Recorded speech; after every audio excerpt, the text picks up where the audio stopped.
All right. Welcome back, everybody, to Two Captains, One Pod. What kind of pod we're in, you decide. We're featuring Ensign Carter. John, I think it's time to switch to the uniform I was asking about a second ago. Not a bad idea. Yeah. Carter, we are now in our Admiral's uniform because to do what we're about to do, you have to have an Admiral present. We thought it's about high time we promote you. But to do so, as in any promotion, you have to complete a task to get promoted from ensign to lieutenant junior grade. So we've come up with an idea. Now, we're all going to a con here in August, and, well, I just happened to watch Star Trek Strange New Worlds, and I got to a certain episode. And this episode is quite funny. Now, for those of you wondering, yes, I did enjoy Strange New Worlds, what I've seen so far. I'm still in the first season, and it has given me a new love for new Trek. We'll get into that more in a minute. Now, in this episode, there's this thing called Enterprise Bingo, where people playing Enterprise Bingo must do a certain set of tasks to get bingo. And me and John were talking. We thought it'd be a great idea if we did something similar at a con. So to get promoted to lieutenant junior grade, Ensign Carter, what you have to do is make a con-friendly list for Enterprise Bingo. You up for the task? I mean, I can try. If you want some help, I will definitely help you because I've got a few ideas myself because, ever since me and John were talking about it, I've gone off the rails with this stupid-ass idea.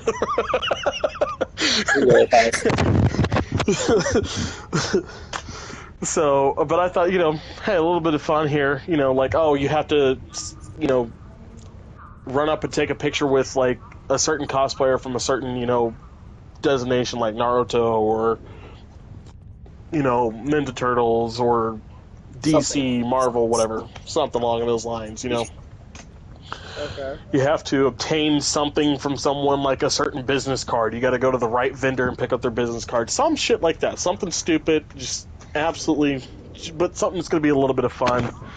And we'll cut up into the two teams. And now I'll figure how we'll do these teams is Carter and John, y'all will be one team, and me and Hannah will be another team. When we do this, first team to complete, we'll come up with some little stupid-ass prize. Maybe like first team to complete gets to pick the movie that night. How does that sound? Okay. You down for that, babe? That seems fair. Yeah. First team to win yeah. All right. So there you go. Yeah, and to make the teams even, since there will be 6 of us, y'all have to take Artie with you. Hey, she loves Uncle Carter. I don't see a problem with that. You say take like it's a bad thing. That's true. She's usually good for everybody but her parents, but aren't all kids.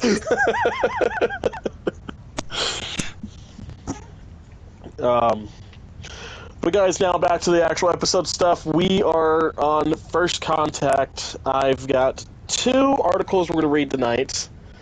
One we kind of got into a few weeks ago, then decided to put it off till this episode because we realized it's more geared towards this episode and the things that happen in First Contact. All 3 of us have done our due diligence. We have seen First Contact this week, sat down, watched the movie. So you guys are in for a lot of fun on that one. We actually know our shit this time. Not that we haven't before, but it's fresh on our minds, I should say.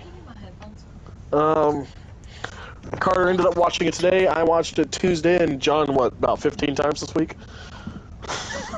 Like 3? 3?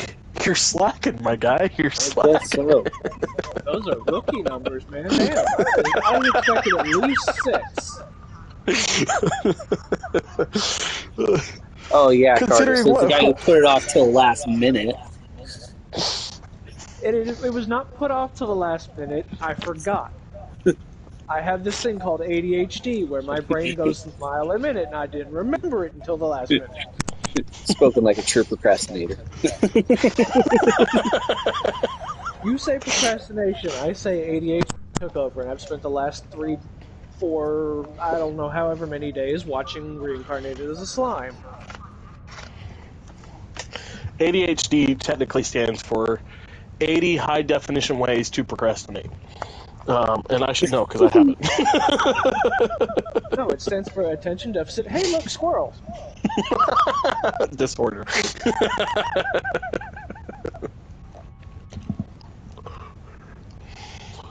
But let's go to space. I've got the Sovereign class. I've been waiting on this episode. I fucking love this ship. It is one of my favorite of all the ships. I think other than the original series and the Kitty Hawk B. Because the Excelsior class is at the top. The Excelsior class is 100% at the top of my list. Always will be. But out of the ships named Enterprise, if it's not the original series ship, it's the Enterprise E. I fucking love this ship. And, you know, I gotta say, I completely forgot Neil McDonough was in this film. This is one of his first films that he was in. It was one of his first acting gigs. See, I thought that was him, but I wasn't sure. Yeah, yeah, it's 100% him, and so, because, okay, now, in his acting career, I should say, if I ever meet him, I should say I've known him since First Contact, because this is older than Jag. But the very first time I ever saw him on a screen anywhere, my dad used to watch this old show called JAG, which stands for Judge Advocate General. It is the courts for the military, for those of you that don't know. And it was a very popular show in the late 90s, early 2000s. And that was the first time I ever saw him. He was in the first season of JAG, playing a Marine general's son who is a jackass. And I've never seen this man play any other role than a fucking jackass. Right? I can't wait to meet him in real life because I know he's going to be one of the nicest people in the world. Because that's just how jackasses on TV work. Unlike you, who's just a jackass through and through. There you guys are. Well, that's because I'm not on TV. Yeah, we're down below Farpoint Station. I see that. Be on TV. But yeah, Neil McDonough, I completely forgot he was in this fucking film. And so Hannah knows him as, of course, Damien Dark from Arrow. And then one of the bad guys on Tulsa King, because we started watching that recently. It was pretty good. Pretty good. Got Sylvester Stallone back in his element, what he knows how to play. By the way, she points at him, she goes, Is that? I was like, yeah, that's exactly what it is. I forgot he was in here. And then the fucking scene where he gets shot and taken out by Worf after he gets turned into a Borg, trying to take out Picard. God, this ship is who hasn't sexy. seen the movie yet. Yeah, if you haven't seen the movie by now, you're just slacking as a Trek fan. It is regarded as one of the best Next Generation films. Yeah. The out of the Next Gen films, for me it goes Generations, First Contact, Insurrection, Nemesis. I mean, literally the order they came out is how I rank those movies. See, mine is Insurrection, First Contact, Generations, Nemesis. Not that I don't like any of them. That's just my personal rankings for the movie. Yeah. You went a little bit darker on your ship, didn't you? Mine has the Sovereign class refit stuff on it. So mine looks ever so slightly different. This is how the Sovereign class technically appeared in Star Trek Nemesis. Okay. That's why mine is just ever so slightly different. Yeah. So, Carter, since we are getting you ranked up now, what is your next mission? Where did we leave off with you? Next one I have looks to be catch and release. Go to the Donia system. Catch and release.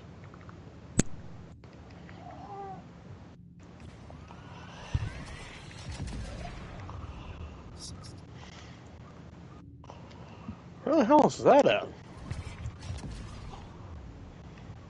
Mission. Yeah, I'm just trying to... What's that? Secret. Okay, let's go. Oh, it's this one. Okay, gotcha. Oh, yeah. I'm looking through the fucking mission journal. I'm like, which one is it under? Because I don't fucking see it. Well, I just shared it, so it made it easier. Yeah. There we go. Oh shit! I gotta switch my fucking, change my fucking camera zoom. Isn't it great? Oh, I actually don't have to swap my camera zoom for once. Let me make sure all my shit's still in order to fire off when it needs to.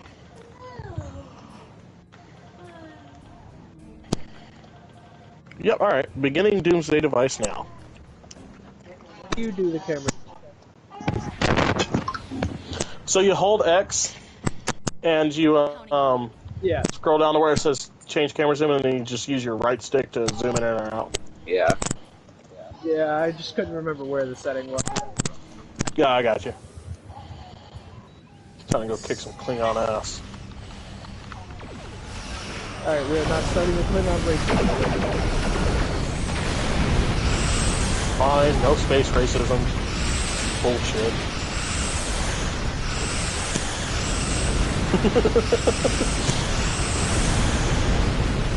So, First Contact in the true universe of when it truly came out was what, season 5 or season 6 of Deep Space?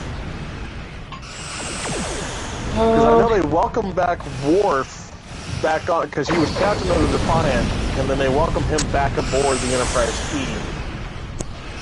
I want to say it was season 5 or 6, yeah, of Deep Space Nine. Yeah.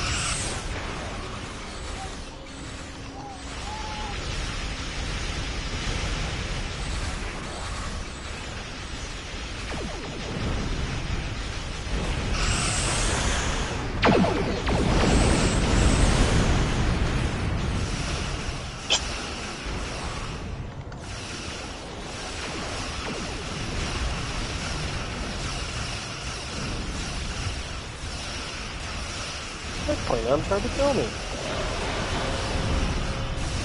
You got close. You got me down to 60% on my fucking ship. You're dead.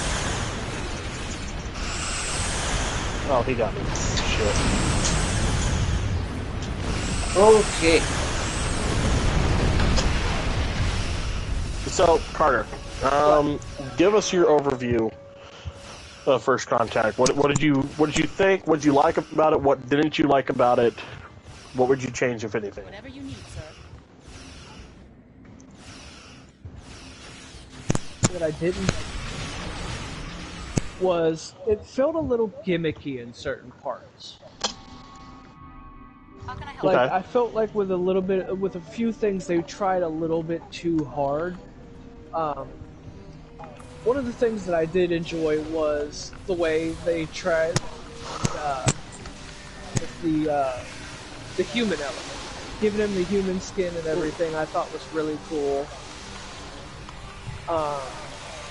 I especially appreciated them bringing back Worf, because I love Worf. Worf is just, he just is. Yeah.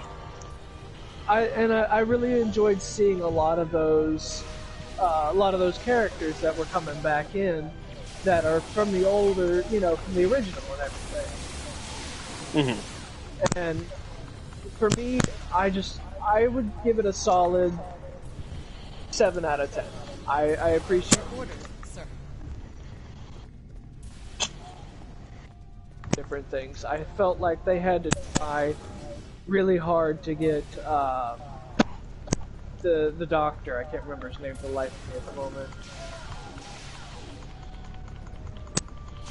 Oh, you talking about Robert Picardo?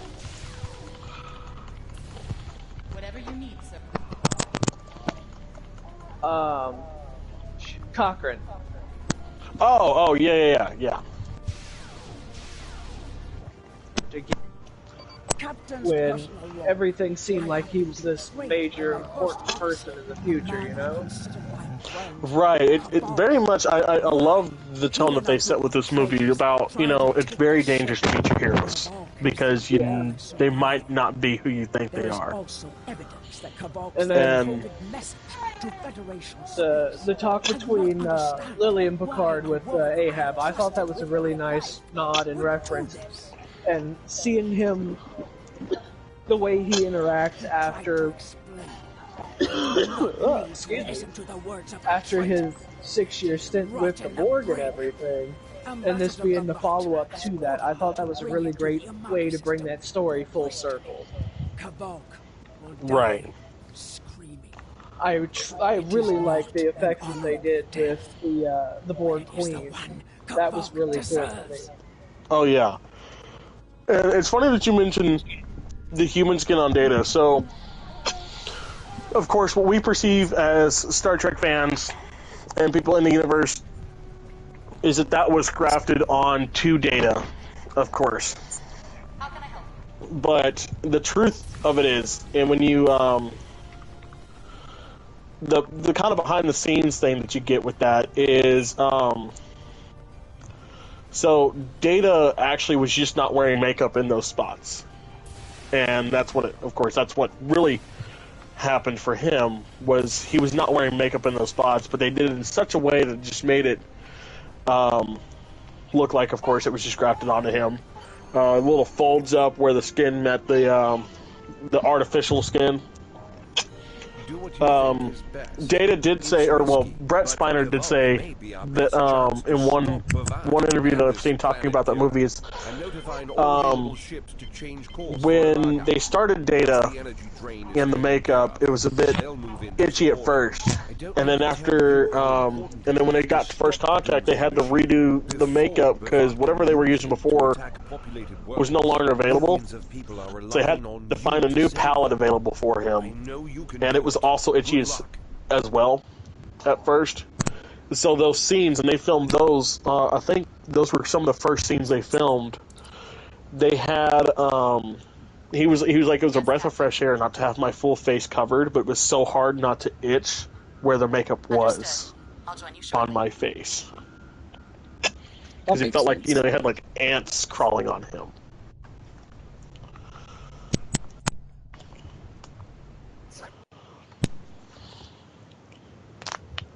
I'm monitoring. We need to Let's see. Let me get my articles up.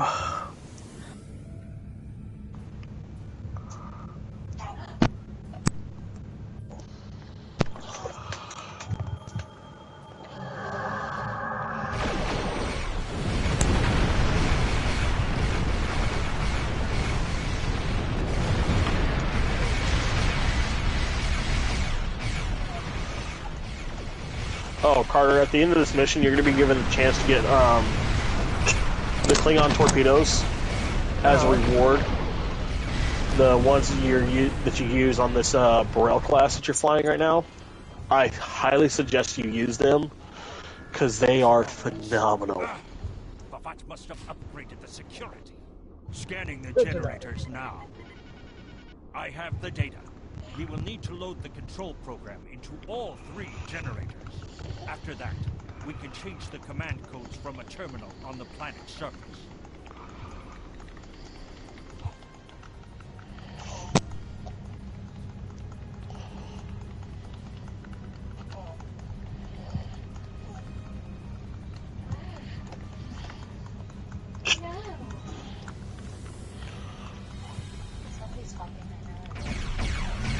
We'll focus on fighting.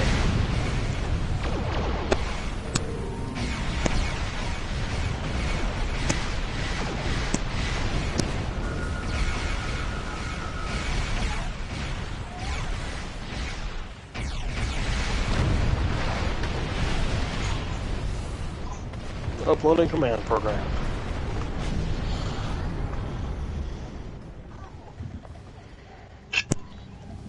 Alright, so I'm going to go ahead and skip forward on this one that I've had for a few weeks, down to where it says, Zephyr Cochrane wrote the Star Trek rulebook. So again, this article is the Star Trek names its most important character, and it's not Kirk and Picard by Screen Rant, by a guy named Sean at Screen Rant. In the first part of the article, it talks about First Contact and Zephyr Cochrane, and a comic book in the Defiant series. So that's what this is about. So once we land here, I'm gonna stay here while you guys go up and do the thingy, and then read this. The objective here is simple. Since it led to the founding of the Federation, it can also be argued that Cochrane changed the course of galactic history too. Star Trek Defiant number 26 emphasizes how important Zephyr Cochrane is to the franchise. The flight of the Phoenix and the subsequent First Contact are perhaps the most pivotal moments in human history. It marked Earth's entry into galactic society, as well as the beginning of humanity's evolution. Since it led to the founding of the Federation, it can also be argued that Cochrane changed the course of galactic history too. The Borg understood this, and when it came time to pick an era in human history to sabotage, they chose Earth's first contact with aliens.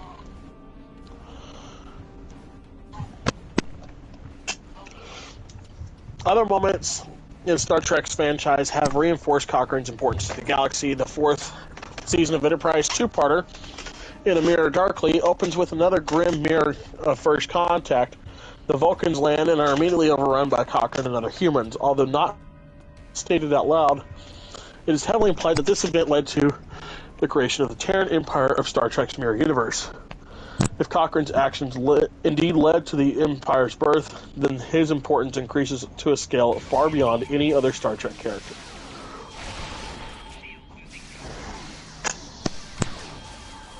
Lore has clearly learned lessons from the Borg's attempt to change history by attacking Zephyr Cochrane at the point of First Contact. In addition to being an important event in human history, Earth was a virtual sitting duck at that moment, having just survived World War III and a breakdown in society. The Borg encountered little defense, and no doubt there were few to resist Lore as well. Star Trek Defiant number 26 text piece revealed that Lore killed Cochrane a few years later, leading to a host of questions, namely Lore's motivations for doing so. So that's going to get more into the comic. So I'm going to stop that one there. I'm going to get on to this next one that I think is really going to set some stuff. So this is from slashfilm.com, a post written by Whitney Sebold. Hope I'm saying that right, probably not. Patrick Stewart requested one major change in Star Trek First Contact. So, definitely curious to see what this is. Now, before I get into this, one of the things I'm going to go back to what I asked Carter earlier, things I loved, things I did not like about First Contact, and things I would change. I wouldn't change too much, mostly because I think that while Next Generation focused heavily on these characters and setting their stories and very much, getting to tell their tales, the movies do a fantastic job of continuing those, especially for Data and his quest to become more human. So I wouldn't necessarily change anything. Things I really loved, though, was how, going back in time to save this flight, to make it happen, while, yes, Geordi and Riker realized that the greatest hero in human history for them, Zephyr Cochrane, is more or less a drunk piece of shit, they ultimately turn the tide, turn him around, get him ready for this flight, and they get to join him. And I look at that, and that's one of my favorite scenes because I look at that through the eyes of a kid. Getting to do something you've always dreamed of doing, getting to be there for a pivotal moment in history. For me, I always wanted to go to space myself.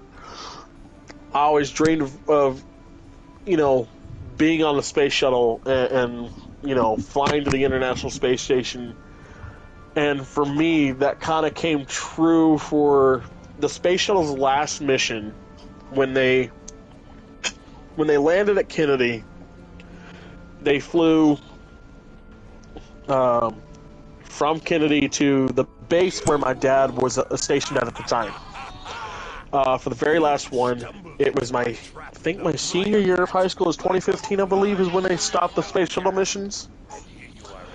And my dad had pulled me and my sister out of school, and we went up to the base and watched the 747 with the shuttle attached land there and watch the astronauts get off. And then they started going through the routine. We didn't get too close, but we got to see it land. We got to go. My dad's station at the time was just on the other side of the flight, on the flight line, basically the airstrip, the landing strip. So we got to cross over just before the 747 landed and watch very closely as that plane got to touch down and got to see it with the shuttle on it. And it was just awesome. The only thing that would have made it better is if it wasn't fucking Discovery and it was Enterprise. But, you know, do what you gotta do. You deal with what you gotta deal with. It's still cool to see. And so, looking at, you know, getting to see that scene as a kid that got to watch the space shuttle land so close, that scene hits a lot harder now. So I really loved that scene. One of the scenes I didn't like was them kind of having Worf be kind of queasy about being upside down on the hull of the Enterprise E, because that just doesn't seem very Klingon to me.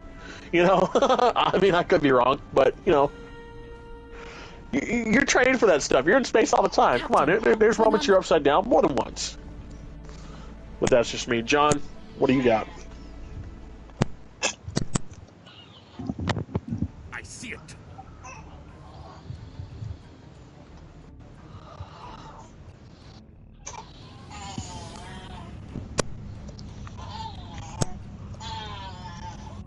I guess John's got nothing. John, you with us, buddy? Yeah, I'm still here. Okay. I thought you were talking to Carter. No. Not, it's your turn. Things you love, things you did not like, and things you would change, if anything, about First Contact.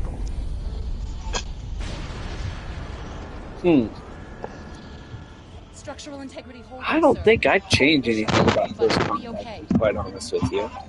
That could just be Captain, there's an unauthorized my nostalgia talking, but I just love the entire movie as a whole. Stay where you are, Captain. I'll handle this. Kavalk, turn that shuttle around. It is a really good movie. Now, like I said, I think it sets up for a lot of data in there as well. You get a lot of data, you get a lot of Picard, you get a lot of character development for Picard. Destroying this abomination. Which I think the first two movies definitely did that. Generations, you know, Picard facing a death in the family of someone who definitely should not have died at the age they died at. And then Picard facing an enemy that once took him. That, as Carter said, and as Lily, you know, that conversation with Lily and Picard, is his white whale.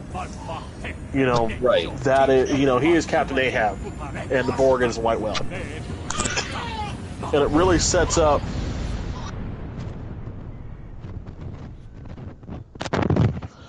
It really sets up, you know, kind of who Picard is post Locutus, which, yeah, they kind of focused on it in the series as well, but they couldn't really do it on a grand scale.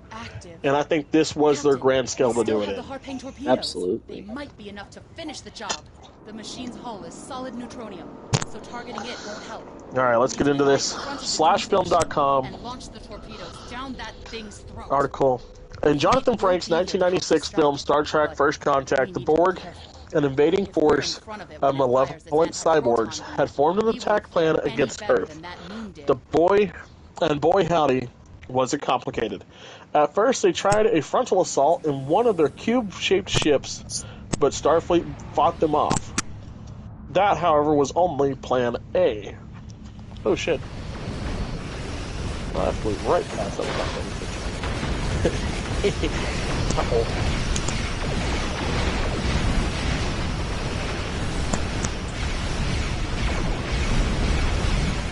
Alright, Carter, what you really want to do here is aim your ship at the mouth of this thing and throw your torpedoes in there. It's the only way to damage it.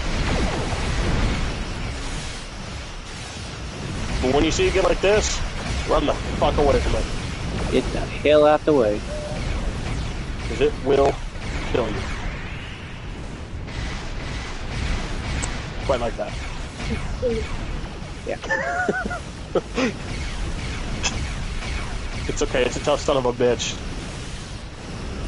Unlike you. Wow. Hey, I just call it like I see it. Got it down to 60%. Fuck yeah.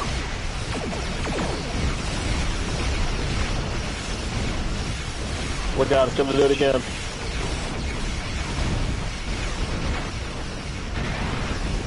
Damn. Thought I was far enough away. It got me again.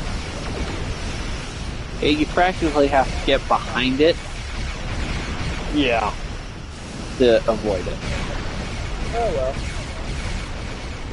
It's not like I was ever going to do much damage to this thing anyway. 47%. Let's go.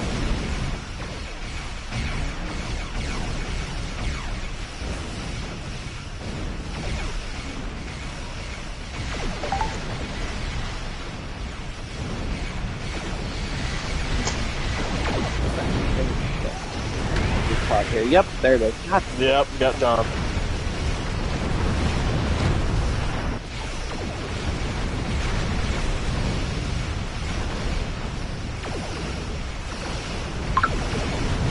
Come here, you big dopey bastard. How did I fucking miss?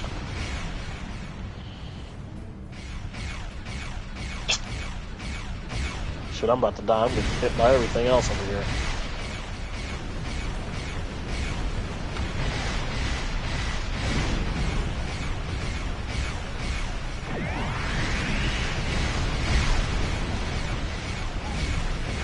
Yep, here I go.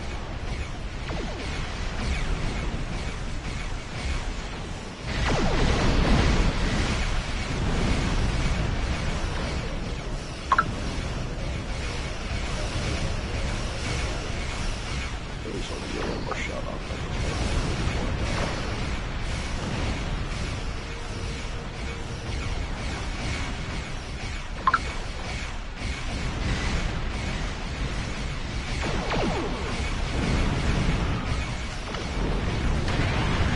There we go. I got one before I died. They got both of y'all. Yeah. Well, shit, I was sitting at like 12% anyways. I was like, I'm dead. Let me just at least get close to it. Take it down a notch while I die. I was only sitting at like 20%, so.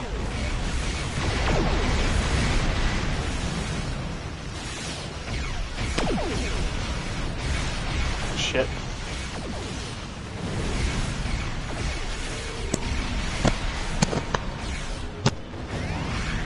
God damn.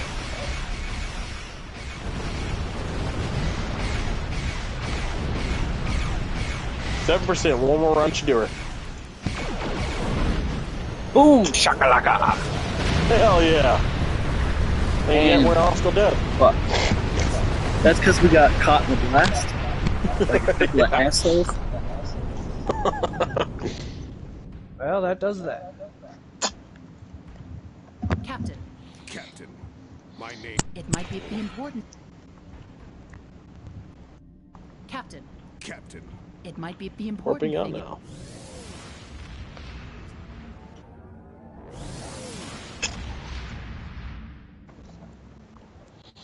Alright, plan B. While the ship was exploding, a miniature Borg envoy fled the scene and opened a time portal to the year 2063. That was a year, Trekkies can tell you, when Earth was still recovering from a vicious world war, but also a year when a man named Zephyr Cochrane, played by James Cromwell, was building the planet's very first faster-than-light spacecraft. according to Star Trek history, Cochrane would attract the attention of some passing Vulcans while testing his ship for the very first time, causing them to land and greet humans. The first contact with an alien species would usher Earth into a peaceful utopian future. The Borg aimed to destroy Cochrane's ship in the past and thereby prevent Starfleet from forming. In the end, he died with honor.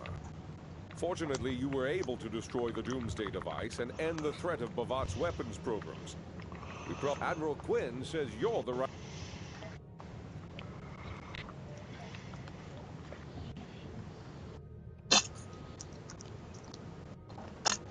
The Enterprise followed the Borg through their time portal and instantly faced two crises at once. Half of the crew, led by Commander Riker, Jonathan Frakes, had to help Cochrane prepare his ship in time for First Contact Day, while the other half, led by Captain Picard, Patrick Stewart, had to fight a Borg invasion force back on the Enterprise. The screenwriters for Star Trek First Contact, Brannon Braga and Ronald D. Moore, always knew that First Contact was going to be a Borg movie, but they originally envisioned the plot involving Picard interacting with Zephyr and Cochrane as they rebuilt the Faster Than Light ship together, while Riker stayed on board the Enterprise fighting the Borg. Braga talked about this during a Star Trek convention in 2017. He also said that he transposed Picard's and Riker's roles after Patrick Stewart suggested it. Stewart felt that Picard should be the one to face the Borg head-on. Picard and Riker swapped stories for Star Trek First Contact. Stewart's suggestion likely makes perfect sense to Trekkies who know that the character had been assimilated by the Borg many years before, an action that left him traumatized. Braga recalls writing First Contact and having a blast. Unlike the previous film he wrote, Star Trek Generations, there weren't as many studio notes to follow. He and the rest of the Star Trek handlers were a lot freer to tell the kind of story they wanted. And he knew it. And he knew it was going to be a Borg story, as Braga said at the 2017 con. First Contact is a great initiation for what Star Trek is all about. It had to be the Borg. There was no question what we were doing for First Contact. It was fun to do from beginning to end, and fun to make, fun to watch, and I think it shows up on screen. Okay, I'm going to take a pause here. Why did they even think about having fucking Riker and Picard switched? Because it makes no sense to me. As someone in this franchise, it makes no sense to me. Kavok's loss is unfortunate. Because, you don't get...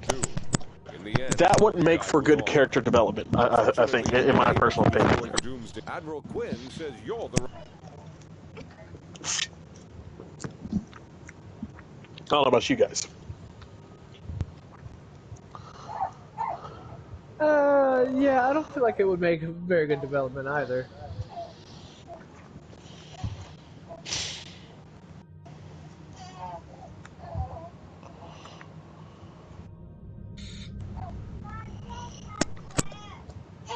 Well, too far.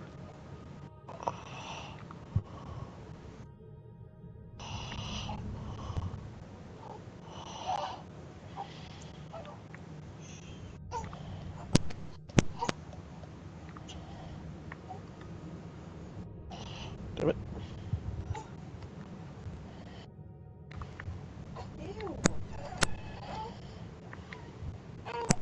Bingo.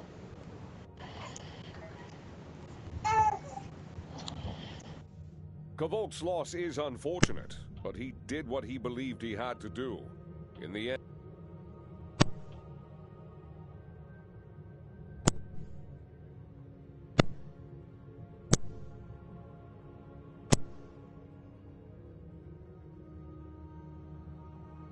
Alright, so what are we doing now?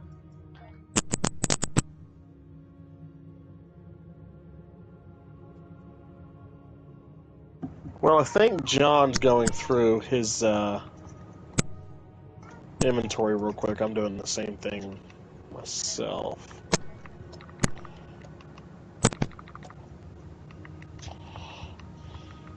And then I gotta reset all my damn traits again.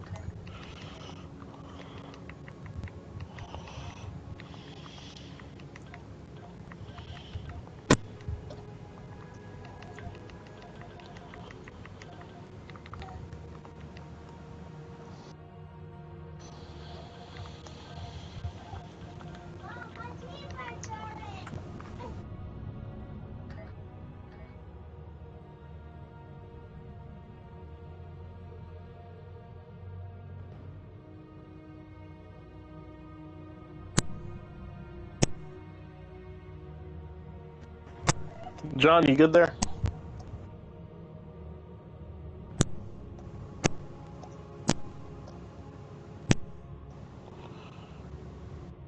If you can hear us, we cannot hear you, buddy.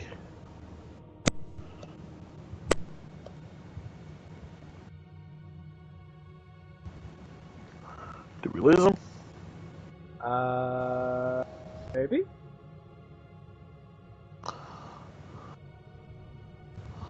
Hold on, I'm about to...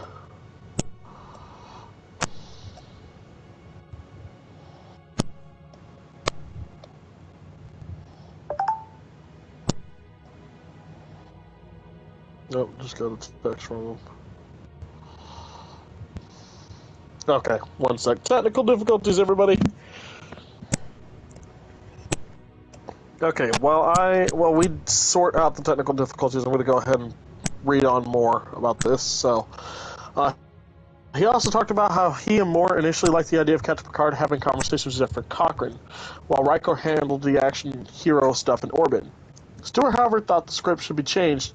As Bragger recalls, we were summoned to Patrick Stewart's apartment in New York, where he said I should be battling the Borg. So we changed it. Indeed, First Contact changed Picard from a diplomatic leader to a revenge-minded analog to Captain A... Oh. Changed Picard from a diplomatic leader into a revenge-minded analog to Captain Ahab. Yeah. Okay, can we hear me now? I can hear you now. Jesus Christ. But I also hear me. Yeah, I can hear an echo.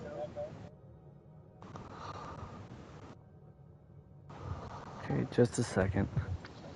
No worries. How about now? Yeah, I hear you. Yeah. No echo? No echo. No Perfect. echo. Okay. Alright, so, John, since we could not hear you, your thoughts on having Picard and Riker the way they originally planned it in the script. What do you got on that? What was the way they were originally planned in the script? So, Riker was supposed to stay on the ship and face the Borg, where Picard was supposed to go down and help Zefram Cochrane. And I think the way that Patrick Stewart had them change it makes more sense to the story. I would say so, yeah. Yeah, because, I mean, I understand that, yes, we've seen Picard as one way and one way only ever. Yes, he's lost his shit every now and then, but, he's never been what we saw in First Contact. We saw Picard become a completely different person. But I think it suits the story better anyways, and suits that character better that way anyways, because you can't just not be assimilated by the Borg, come back from it, regain your humanity, regain the trust in those that you lost it from, namely Sisko. We don't see Sisko and Picard really repair the relationship more or less, but we do see Picard and Sisko talk. We see Sisko talk about Picard later on, and he talks about him as a good person later in the series of Deep Space Nine. Meaning they've done something to repair that relationship. You don't get that and then face the Borg and not turn into a psychotic, man on a mission of revenge, because it's not going to happen. And I think it sets, and I think even for 1996 standards, especially, yes, mental health has become more of a thing now. PTSD has become more of a thing from the late 2010s to now. But back then, it still wasn't really talked about. So them having those moments for Picard, him facing those demons inside and going off like that, really set a tone for veterans of wars. In the society of that time, it really opened up the book for, well, shit, maybe if a fictional character has PTSD, maybe our guys that aren't fictional, that are going through this shit in real life, might have. And I think it, honest to God, in a lot of ways, opened up that storybook for veterans health, PTSD talks, and things like that. Because a lot of people have stated that, I mean, I've said it before on this podcast, Trek has helped in a lot of ways. More than just being, a good escape from reality for a little bit. There are so many things that Trek has given us. The cell phone, the tablet, Google eyewear, Apple eyewear, whatever the fuck, the little smart glasses. Those were all featured on Trek long before they were ever thought of in society. And why do you think they look the way they do? Because of Trek. So, and then NASA.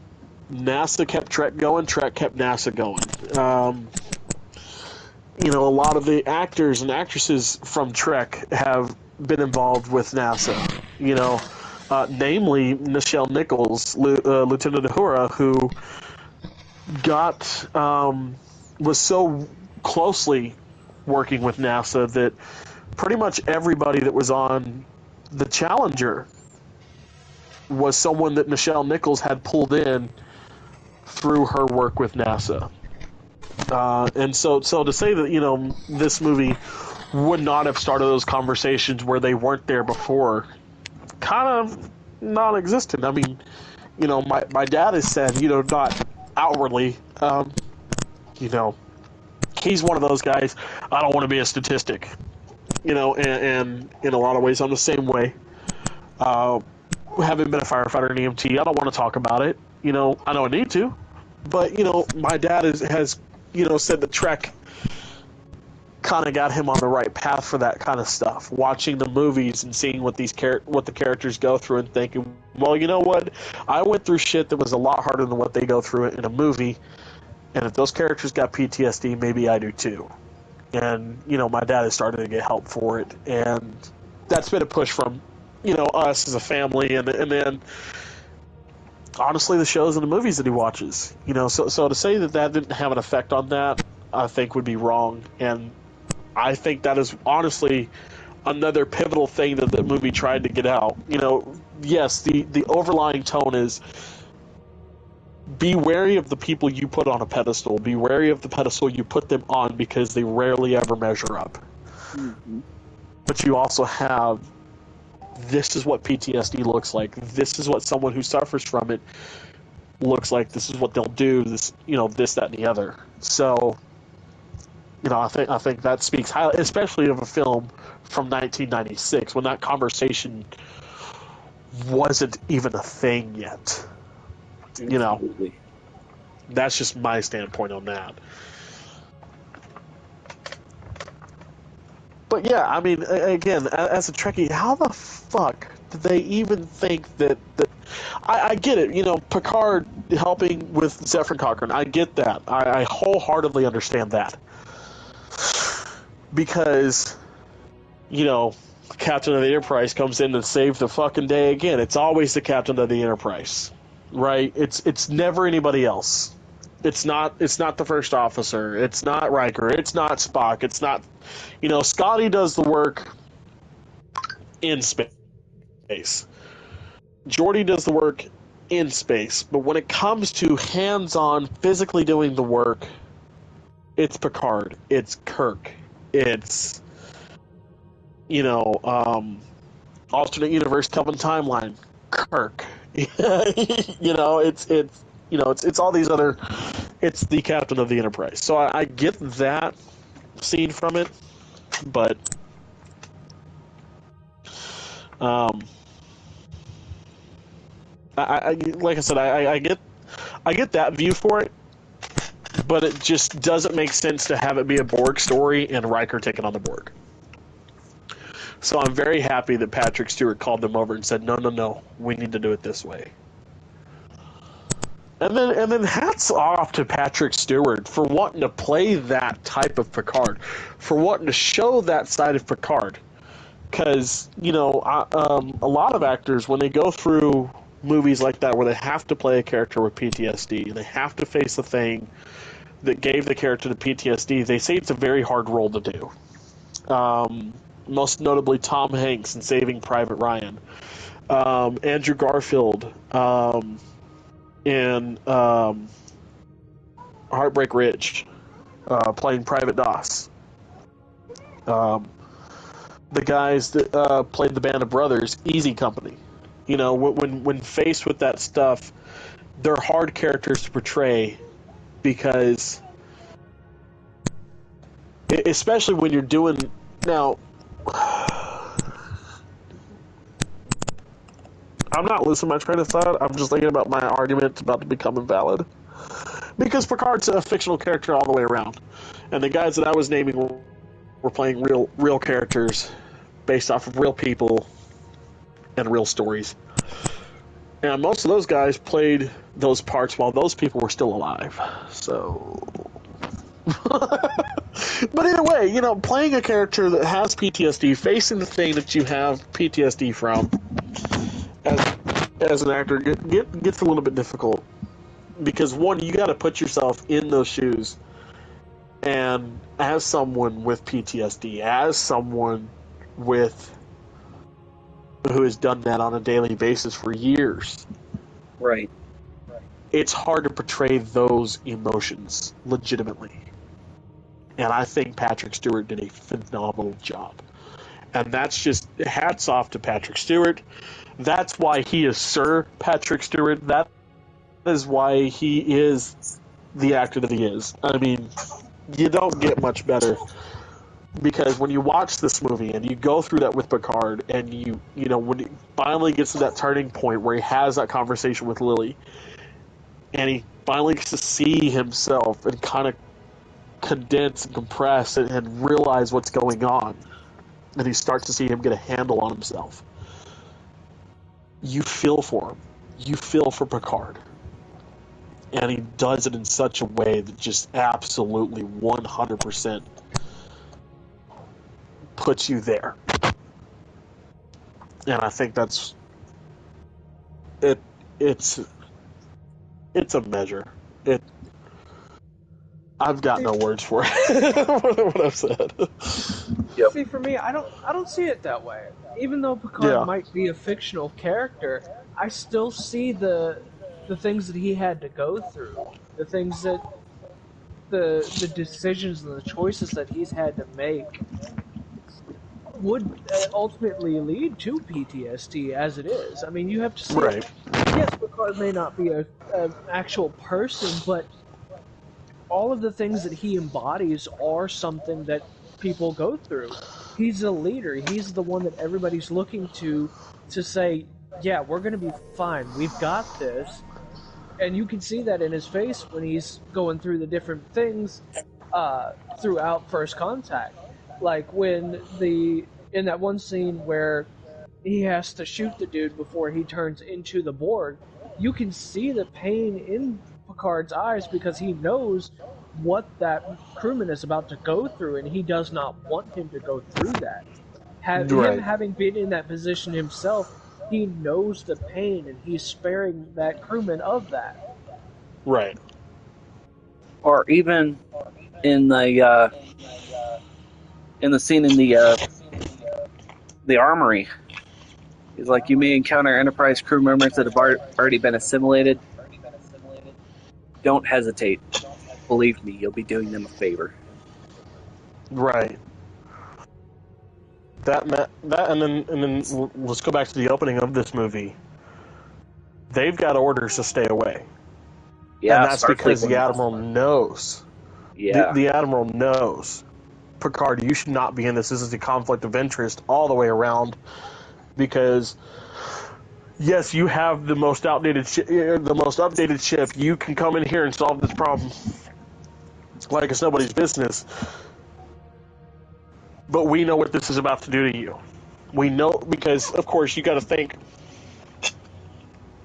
Again, a PTSD conversation, like I said, it didn't happen until, in the last 10 years or so. It hasn't really kicked off until, like, the last 10 years when people really started to focus on it. However, Starfleet's time, that conversation happened 300 years before Picard was even born. Right? So that conversation has been dead and buried. They know how to handle this kind of stuff. And so, again, they're going to tell him, stay away, this is the best thing for you. And then, the whole crew's like, but we could solve this fucking problem. Picard's like, yeah, but then all of a sudden he has a conversation, and then, fuck it. Fuck what it's going to do to me. Let's go through this. And I've been there. One of my, after doing what arguably is the worst call I've ever had to go through, being an EMT. And then the very next day, strapping on my fucking boots, putting my uniform on, making sure it looks nice and pretty, getting back in the ambulance and going back out. It's a hard thing to do. It's a really hard thing to do. So, you know what? Yeah, my argument wasn't valid. You're absolutely fucking right, Carter.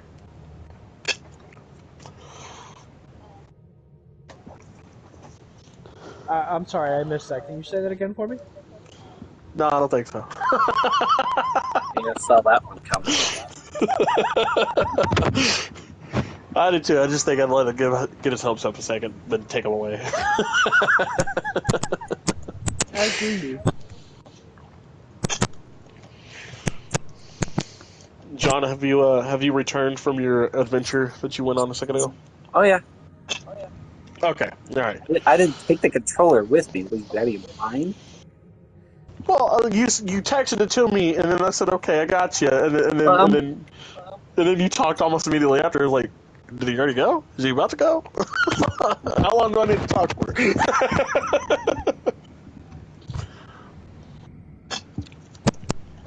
All right, what's our next mission, guys?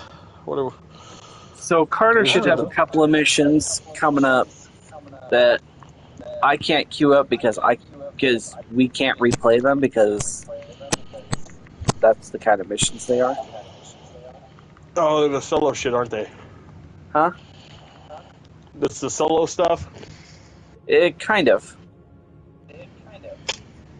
The next mission I have is report to Admiral Quinn for new orders. Yep, so you go ahead and do that. Alright, so should we go to Space Dock as well and just wait for him there? Yeah, we'll go ahead and wait for him at Space Dock. Okay. And while he's doing that, I guess I'll read more of this. This is a pretty extensive article, and I can tell the person who wrote this article, Whitney, I can tell she herself is not a Trekkie in the way that she talks about this, but she has done her research. She knows what she's talking about at least. So I'm enjoying this article a lot, and it gives a lot of the background, a lot of the behind the scenes from what I'm reading here.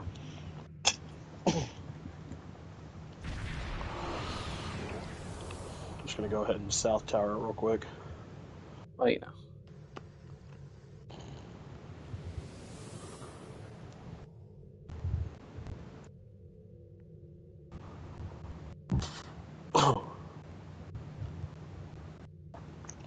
Hey, should we disband the group so that Carter doesn't have to deal with people that are above his pay grade? Well, they're not combat missions, so we're all good.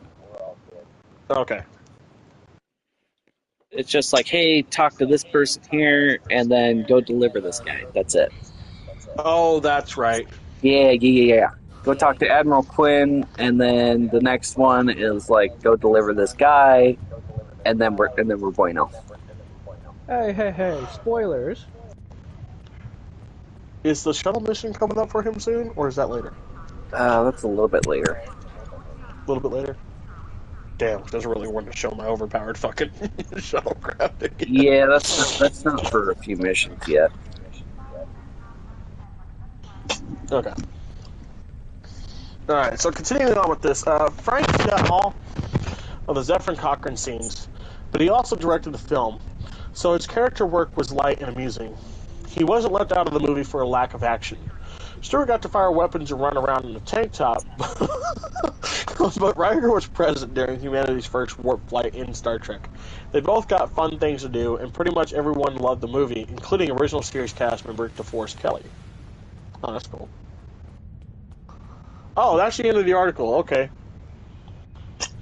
The next article by her is the 10 most powerful Star Trek ships ranked. Should we do it? Let's do it. All right. Before that, though, I want to talk about one scene that another scene I absolutely love, and I almost forgot about it.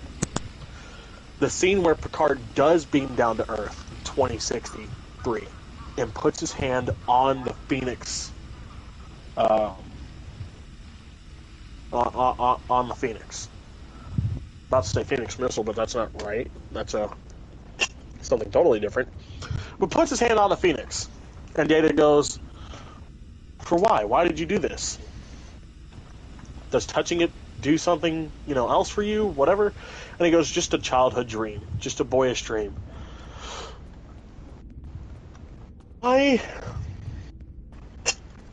I've got a similar story that I want to share with that. So one of my favorite eras in human history is World War II. John, me, and you've talked about this extensively before. But one of my favorite eras in human history is World War II. So much so that when we got to World War II in my world history class, in both in world history and U.S. history in high school, I taught the class. 2 years in a row, I taught the fucking class because I knew more than the textbook. I knew more than the teachers did about this subject. Fast forward a few years, I'm out of high school. I'm working at a museum as a living history member, and my favorite story from World War II, out of all of them, is the story of the Memphis Belle. For those of you that don't know, the Memphis Belle was a B-17 G class, or no, she was an F class. F class Memphis B-17 that was flown, and she was the first plane to fly 25 missions and make it home. Now, there's a big distinction there. So there was a B-17 before the Memphis Belle to fly 25 missions. Now, World War II, all you had to do as a crew was fly 25 missions, and you got to go home for a little bit with the bomber crews. It's very hard to do because the U.S. was doing daylight bombing raids, which, in all honesty, helped us in the war, but were very, very suicidal type missions. That's why everybody else is bombing at night, because you're seen in the daytime. I mean, it doesn't matter where you're at in this fucking planet. Something's flying overhead in the day, you can see it. Especially if you're looking for it, such as the Germans were doing in World War II for our aircraft. Now, I don't remember the original plane that did it, but it was flying 25 missions. On the way home, this B-17 was unfortunately hit with some shrapnel from a flak from an anti-aircraft gun, and unfortunately did not make it back to the base. All hands were lost.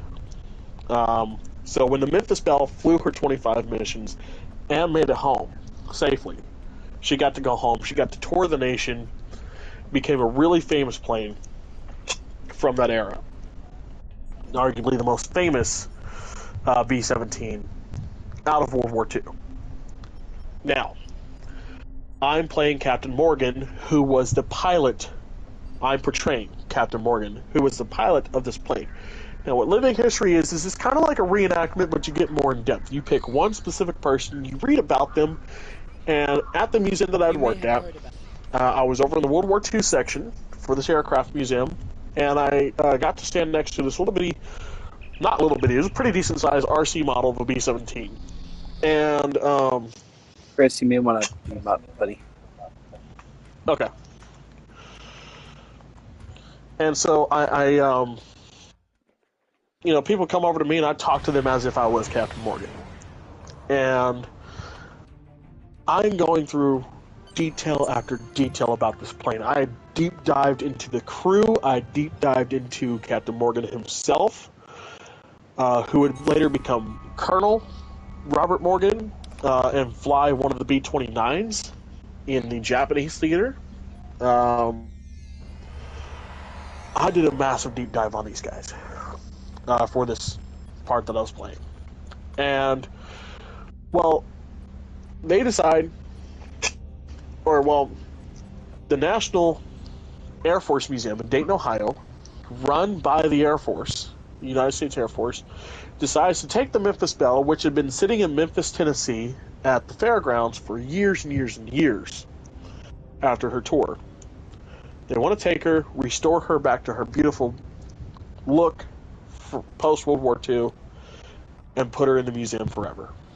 And one of the guys that I worked with at this museum, his brother or cousin, I don't remember which, was on the crew helping restore the Memphis Belle. And he gets a text from his cousin, and he goes, I'm just going to say it's his cousin for the sake of this. Like I said, I don't remember, but I did not get the mission, by the way. You didn't? No. It's because I never shared it. Oh. I apologize for the interruption. My name is... Well, I got it now. Oh, great, this bitch. So he's talking to him, and they're asking about a picture on the instrument panel for the Memphis Belle. They don't know who this woman is. And so my buddy comes up to me and he goes, hey, Chris, they've got this picture. They don't know who it is. They're trying to find out, who is this person? And are you guys already down on the planet? I believe so. Okay. I'll try to see if I can't catch up.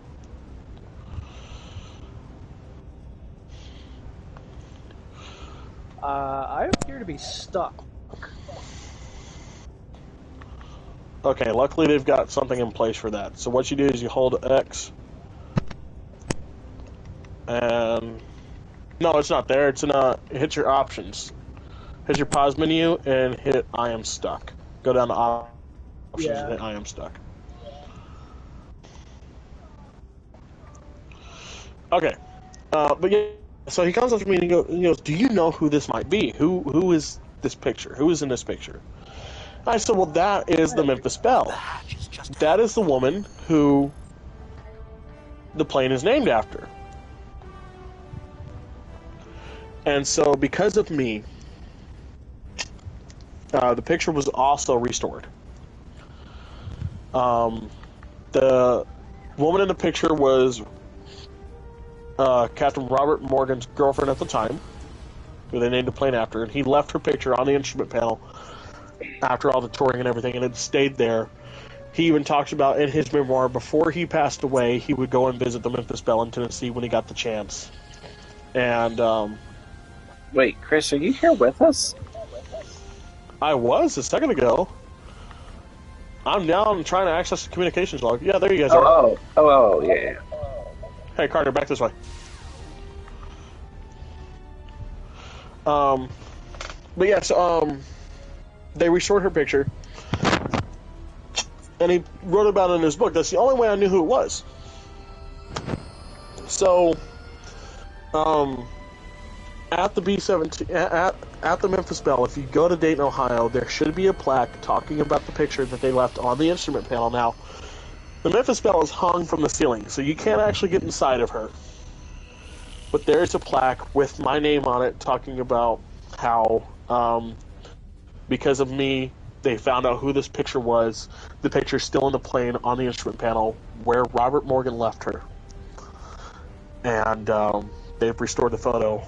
And so to have my name tied with one of my favorite things from World War II, one of my favorite stories from World War II forever, is about the coolest fucking thing in the world. So seeing Picard getting to touch the Phoenix, put his hand on it and goes, I've always wanted to do this, was kind of that moment for me. It was like, oh my god, I'm forever tied to the Memphis Belle. As far as the Air Force Museum is concerned, and anybody that goes there to read that, I am tied to the Memphis Belle for the rest of my life. And beyond. And I can't wait to go. I've wanted to go for years. I unfortunately haven't been able to. They did invite me up there for when they unveiled her to to the world and put her into the museum. But unfortunately, I was not able to make it at that time. Was going to school, could not take the time off because it was finals week. So, but I did get some pictures, and I've seen her since in pictures online, and she is just beautiful. Just anything and everything. Oh my god. So I totally understand Picard in that moment. I honestly do. Yeah, and again, it takes me back to Geordi and Riker getting to ride along in the mission. You know, forever they are more or less tied to the Phoenix missile, even if they can't technically put their names on it because that would change history. Well, they could, but then they'd have some serious shit with temporal investigations. Next thing you know, Officer Daniels is popping up. Geordi, Riker, you guys got a lot of explaining to do.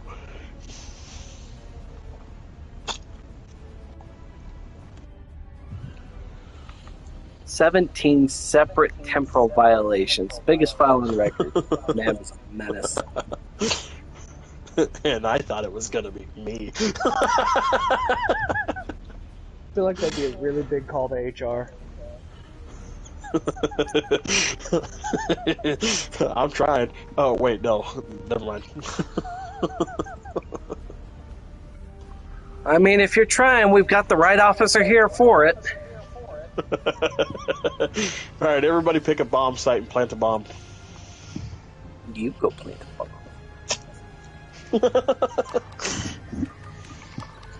Plant explosions. We're gonna explode some shit. Explosions! What are you doing, Carter? Go plant the bomb. I Yeah, don't go know plant the where bomb. I'm going. See the big glowy thing? See where it's right lit over up here? right there? Big old honking glowy thing. Right there. Oh, right there. I'm partially blind, okay? Leave me alone. Alright, now we get to the center of this place and watch it blow.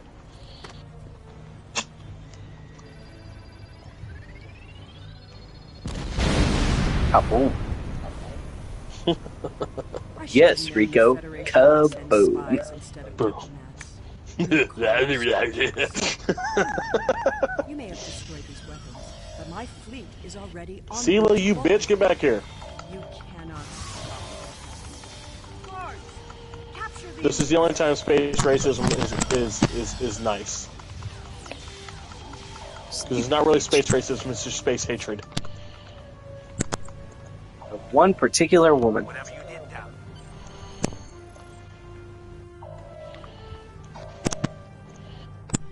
Alright, the bad guys are dead. We can beat them up now.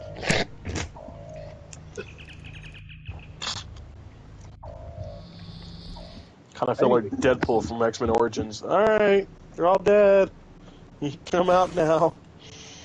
I didn't even get to do anything. I was in a cutscene. I come out and it says defeat guards, and then it was clean. Yeah, because Chris is very impatient. Impatience pays off. I mean, I didn't have to do anything. I'm not fucking complaining. Come on, let us target the satellites.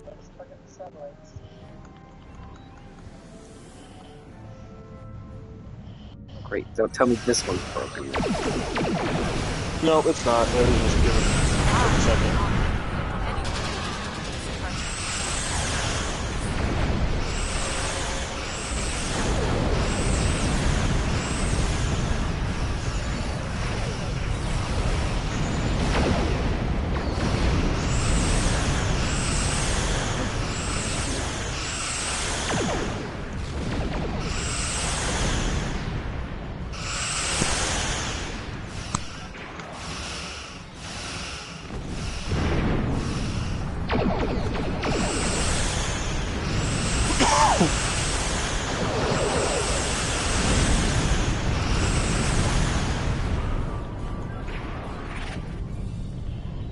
Yeah, you did something. You know, there's help over there.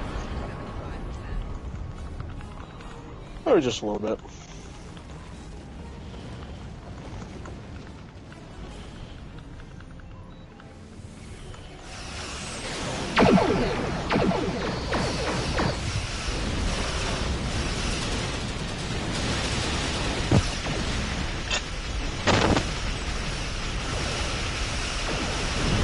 Klingon torpedo. Or two.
I should have a...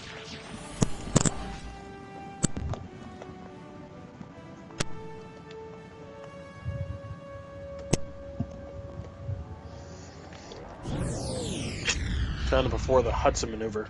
We all three warped in 3 different places. All went in 3 different directions, but we all ended up in the same damn place. Same fucking place.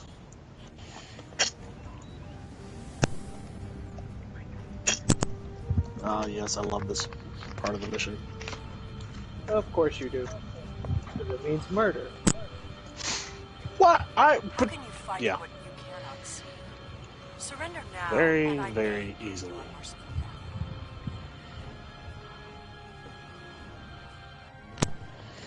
Our tachyon detection grid has revealed scout ships attempting to penetrate the perimeter. Come here, you scout ships. I got something for you. It's called the Ridge System.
That's my Genesis Planet's feast.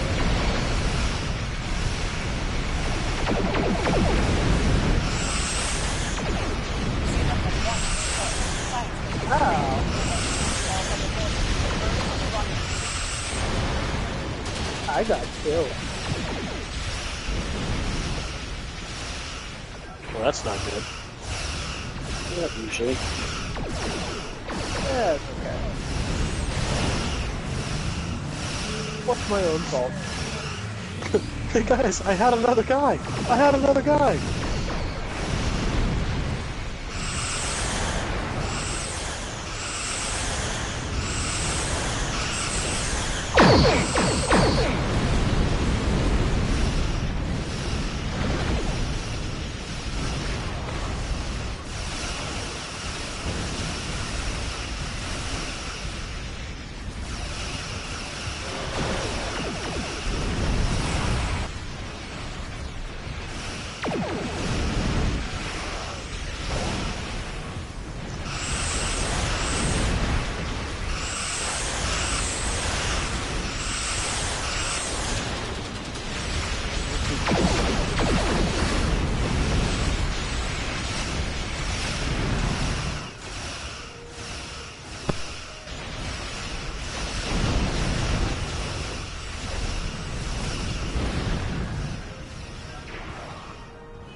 Dirty Romulans.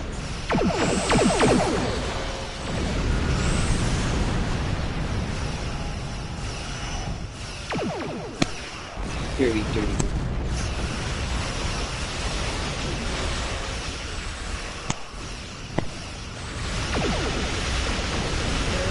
Dead. Yeah, but we ain't done yet. Waves.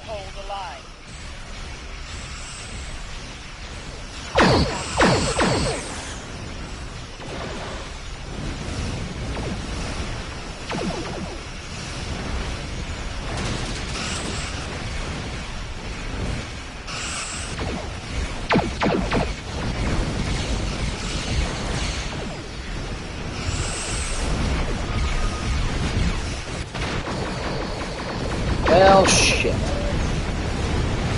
That's not good.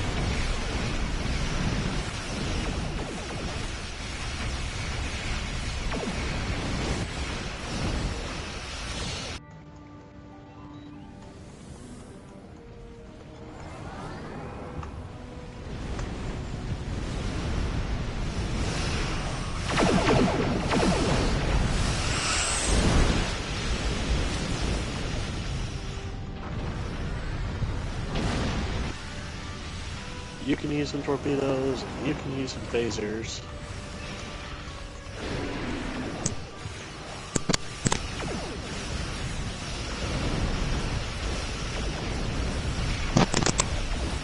Violet dampening wave.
Woohoo! We completed it. Departing system now. Okay, so here we go. The 10 most powerful Star Trek ships ranked. Now, this does say Star Trek, so I'm sure this is going to have other factions other than Starfleet, of course, so here we go. I agree. The Iconians are. Because Star Trek takes place in a universe driven by pacifism, exploration, and diplomacy, it may be difficult to gauge which starships are the most powerful. In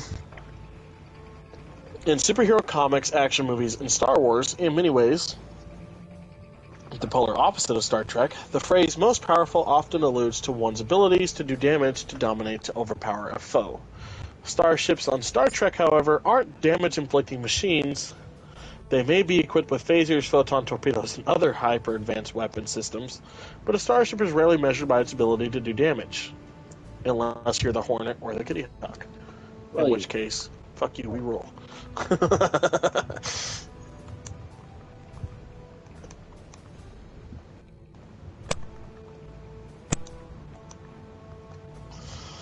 Let's see. Ooh. Got a lot of dilithium to claim. Alright. I suppose if the USS Enterprise really wanted to, it could handedly wipe out entire cities on its own, unleashing a fusillade of explosive energy beams from space. Several Federation starships working together could likely make an entire planet extinct within a matter of minutes. For Trekkies, though, it's more important to measure a ship's power by the power of its sensors, the power of its engines, the comfort of its crew, its all-around versatility and utility. That said, the following list will vary wildly, with some weaker-sounding ships ranked high and strong ones ranking low for reasons of balance in true Star Trek fashion. This will be as diplomatic a list as the author can muster.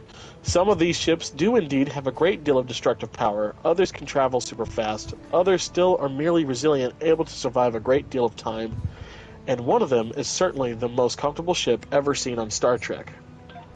Okay, Whitney, I see you. You're trying very hard to say, hey, don't get pissed. This is just my personal take. At number 12, we have the USS Kitty Hawk. Doesn't matter what designation, it's the USS Kitty Hawk. At number 11 is the USS Hornet. I don't know why the hell y'all are all the way over there and I'm still over here. Or at least, John, you are. It put me in a different instance because it's a hunk of shit. Oh, so you're at... Are you flying towards me? Yes. Okay, because I'm slipstreaming flying towards you. I'm flying towards both of you. Sounds like we're going to meet in the middle. Right about here. Yeah, let's go.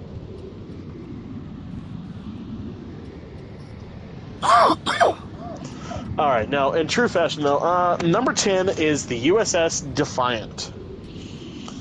The Defiant from Deep Space Nine, not the original series Defiant. The USS Defiant was the only out-and-out combat vessel ever designed by Starfleet. Compact and squat, with its engines embedded in its body, the Defiant looked like a bulldog compared to its spindly engines-out Warminer-like counterparts. It was a tiny vessel designed to confront and defeat the Borg. It was equipped with rapid-fire phaser cannons and a new type of weapon called quantum torpedoes, which blow things up way better than the old-fashioned photon variety. In a coup, the Defiant was also equipped with a cloaking device, something no other Federation vessel had. Cloaking devices had been banned from Federation use by an old treaty. The only Defiant prototype was not commissioned, however, because it proved to be overpowered and difficult to maneuver. It was only released into service when Deep Space Nine said they needed more substantial military defense from an oncoming onslaught of soldiers from the Gamma Quadrant. The ship wasn't comfortable. Only Worf, Michael Dorn, was comfortable sleeping on it. But it was a tough little ship that could dole out damage and take a beating, and it wasn't destroyed until near the end of Star Trek Deep Space Nine. Yep. Number 9 is the USS Pegasus.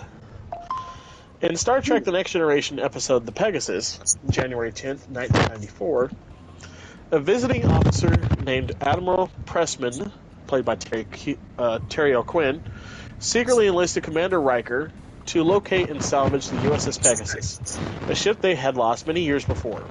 As it turns out, the Pegasus was halfway embedded into an asteroid, deep in the galaxy. It seems that Pressman found the above-mentioned cloaking device banned to be unfair. Why, he felt, were the Klingons and Romulans allowed to use cloaking technology, but the Federation wasn't?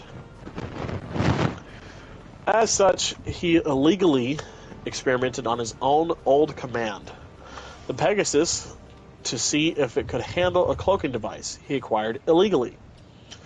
This was a special cloaking device, however. Not only did it make a ship appear invisible to scanners, but it mucked with an entire ship's molecular structure, allowing it to phase directly into solid matter.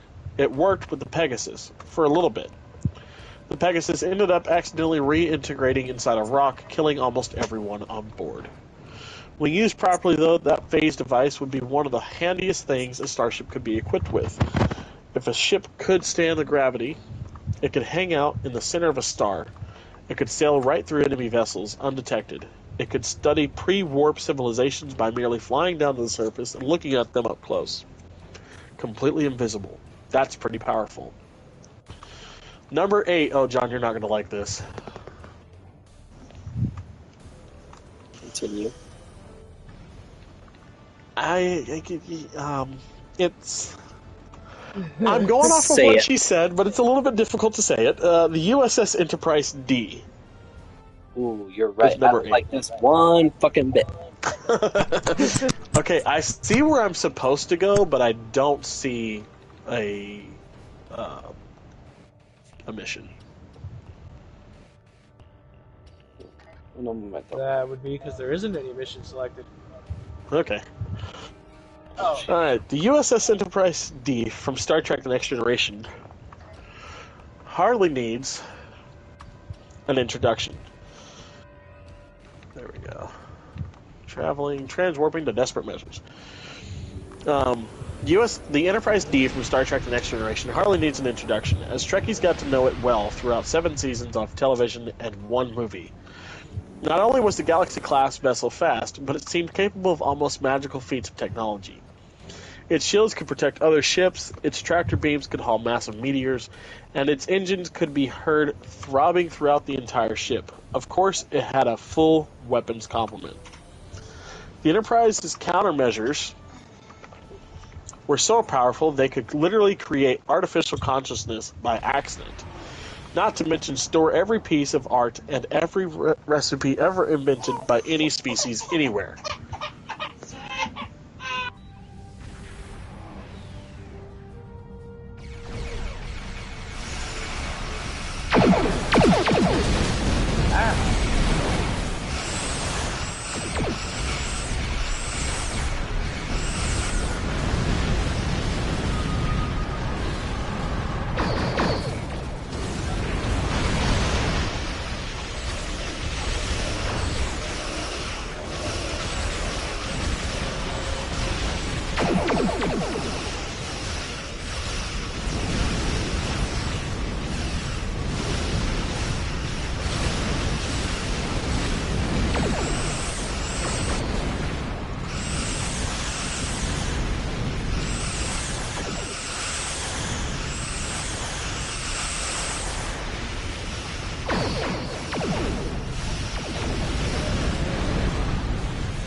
Did we lose Chris? No, I'm here, sorry. I had to mute. Little man got hurt, so he was crying pretty badly. Poor boy. Alright. The Enterprise's countermeasures were so powerful that... Oh, read that part. Okay. We gotta go hide, don't we? Yeah. Hide behind the donut.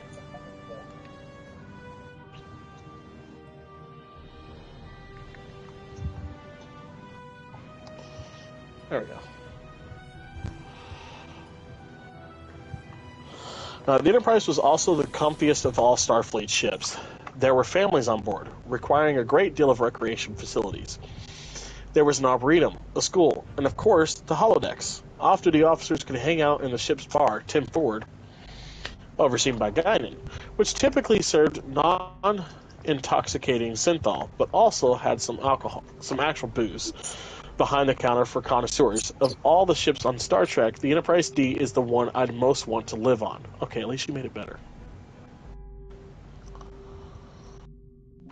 Introduced in the 3rd season of... Oh, spoiler for 3rd season of Picard, ladies and gentlemen, so fast forward a little bit.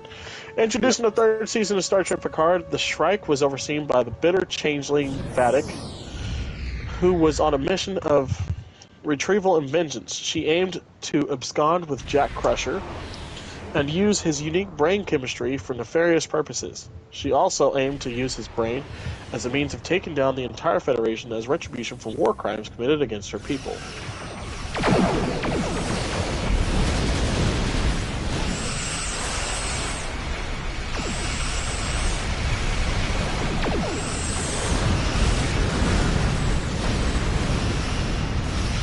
Yeah, it was a pretty terrifying ship. Well, see, I didn't know we'd switch to a different ship just now because it didn't say it. Just kind of showed a picture and that was it. Yeah.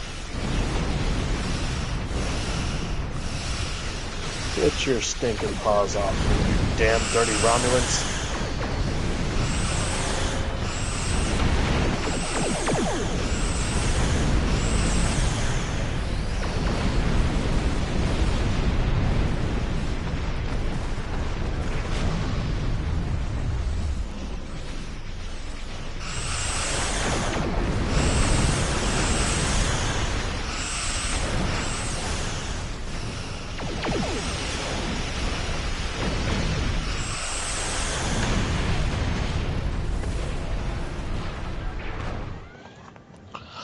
Of course, one could not complete such tasks without a huge destructive warship at one's disposal, and the Shrike was a doozy. Riker described the ship as a guillotine, pointing out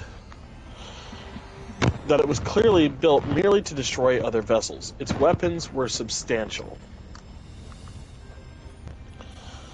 Even more impressive, though, was the Shrike's super advanced portal technology. If a vessel tried to free its clutches, the Shrike could project a massive... Sorry, what the fuck? Could project a miniature wormhole in front of a said vessel and force it to fly through, only to reappear nearby. It was very much like a gun used in the video game Portal. Yeah. Having destructive weapons is cool and all, but having the portal tech puts the Shrike far beyond most enemy vessels the Federation typically encountered. Which the Shrike stole from Starfleet in the first place. Right. One could use such technology for benevolent purposes. We gotta go back. Of course, if Vadic had wanted to, she could evacuate planets with the portal or save ships caught in gravity wells. Instead, she used it to tease her prey. Number 6. USS Voyager Enhanced. Oh, okay. So I'm guessing this is when they add all the shit from the Delta Quadrant and stuff like that? Like, probably from the last episode of Voyager. Oh, okay, yeah, gotcha. With the armor and shit? Yeah.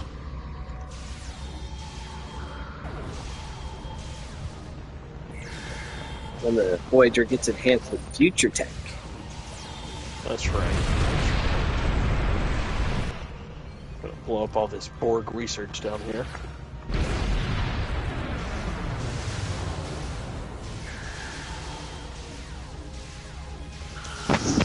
Yeah, there it is, the final episode. There it is. That's the one they're talking about.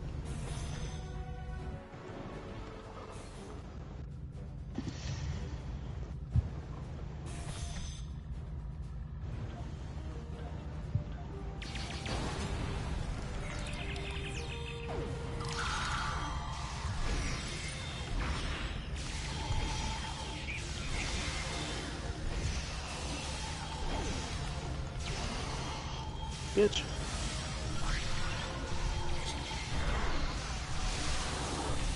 Alright.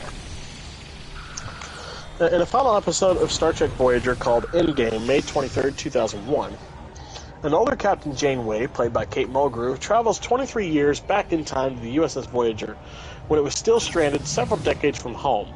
She offered her past self the use of futuristic technology that would expedite the Voyager's return to Earth. This offers the younger Janeway an ethical issue. Taking the technology would help her return home, but it would also erase the timeline that the older Janeway came from. Younger Janeway decides to take the tech, but for reasons her older self didn't count on, she aimed to destroy the transwarp conduit technology used by her nemesis, the Borg. For a brief moment, the Voyager was outfitted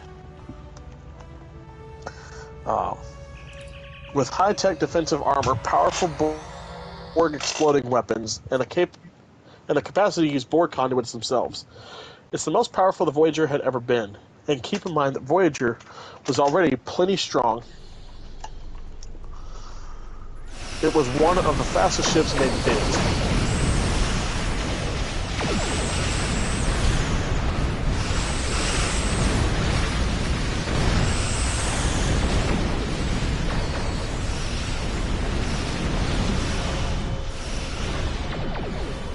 Ow. All I did was spawn in.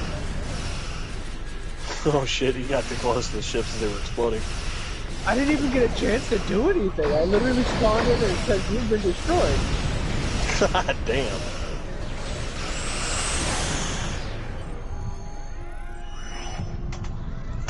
Leave system. Carter's like, I'm getting the hell out of here. Out of here, yeah. Fuck you bitches, I'm going home. Screw you guys, I'm going home. You can go me. I'm going me. You can go over here. I'm going over here. Screw you guys. I'm getting him. It was one of the fastest ships made to date. It had a seemingly inexhaustible supply of power and imbued its holographic doctor with the consciousness of his own. The Voyager was relatively tiny when compared to the Enterprise, but it seemed capable of more. Yes, continue mission with team. Number 5. Oh, fuck you. How are you going to put the Enterprise D below this? And she knows what she's doing. She knows what she's doing. Where the hell did it put you two at? Because it said continue mission with team, and I'm on space dock. I didn't go to space dock. I'm doing things. Well, I guess I'm at space dock for a little bit. I'll be there soon. But you're whining. No. To Kayla, the survivor you... Let's see, I should have some duty officer shit on me. Yeah.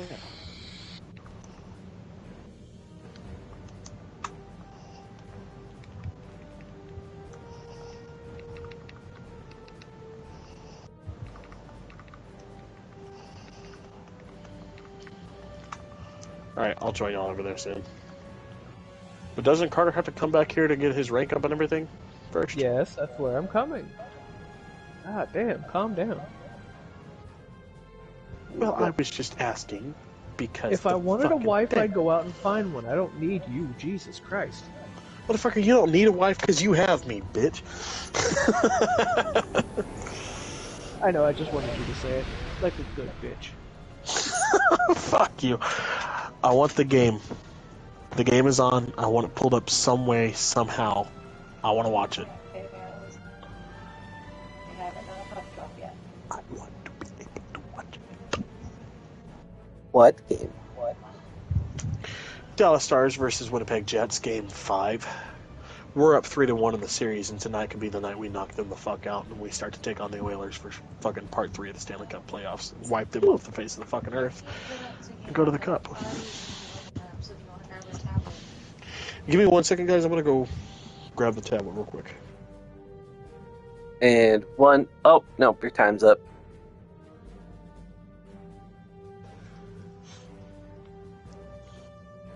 I don't think he heard me. We know he doesn't do anything fast. I mean, he's not in the greatest of shape. I mean, I suppose he is in shape. Round is a shape after all. Well, you're not wrong. Well, that means you can get a new ship too, Carter. Yes, that was the entire purpose of me coming back here. I have no idea where I'm supposed to do that at, but I know that I'm supposed to come back here.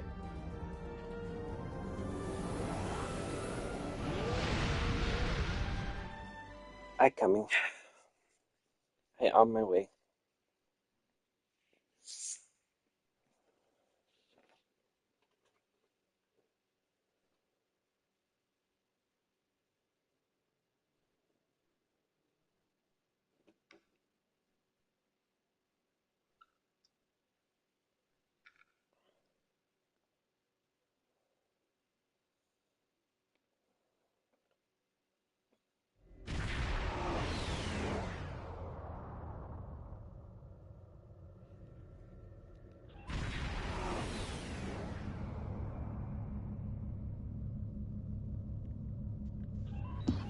Okay, so yeah.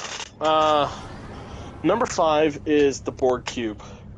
One of the most notorious antagonists of Star Trek was the Borg, a species of unthinking cyborgs that saw the universe as nothing more than a garden of raw materials they could use to enhance themselves. The Borg all shared a single consciousness and had no other thoughts beyond expansion and machine-like efficiency. When it met the USS Enterprise, it studied the ship to determine if it could be cut up and used for parts. Did you figure it out, Carter? No. So you get your new ship over here where Chris and I are at? Okay. Right here. This lady. Ah. After her. Any people they encountered were kidnapped and forcibly assimilated into their collective. When the Borg first appeared, they were scary. It was only through incessant reuse that the Borg started to lose their edge. Borg ships, because they were built to be efficient, were mere cubes festooned with piping and tubing. There was no vital center to the ship, as it was commanded by the thousands of abducted brains inside of it. And most insidiously, the ship could learn.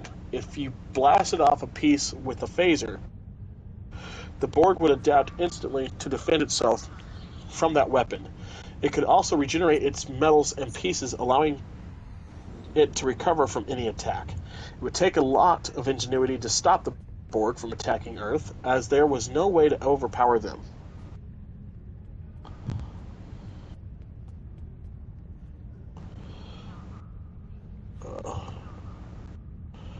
The Borg didn't so much fight the Federation as wipe them all out on their way to Earth. They were truly terrifying. Hey, John, real quick question. Okay, so I have a starship that every time I claim it, it gives me a box that I claim the starship out of. If I were to send that box to Carter, could Carter then, could I actually send that box in the mail to Carter and have Carter claim that ship? I honestly have no idea. Worth a shot. Let's go for it. Carter, I'm about to give you a tier 6 ship if I can. Where to see? Now, how do I get this ship? So I'm about to have to figure out how to mail it to you. Not what I was talking about. Oh. So he'd be what, tier 3 ships now? Carter, what rank are you? Or what level are you? 10?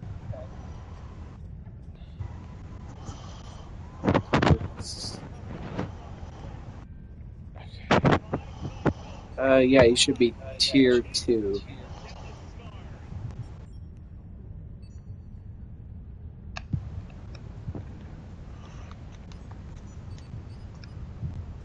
Oh yeah, because he didn't start with the. That's Right. right. So yeah, it's the starship's T2. And then it'll highlight which ones you can get. You should be able to get the refit Enterprise. What am I doing? Just choose a ship. Oh, That's I all already you gotta did do. that. Okay. So then you want to go over to manage ships on the other side and make that your. Yeah. Now I'm going to see if I can't send this ship to you. Okay. And if I can, we're going to get you a tier 6 ship, which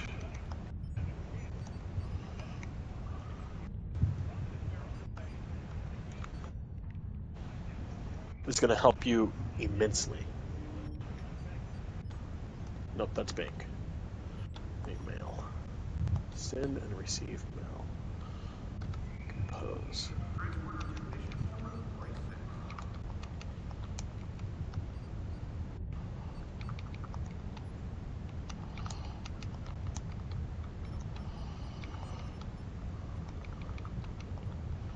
Carter, the last 4 numbers on your gamer tag, it's 4827, right? Si, senor.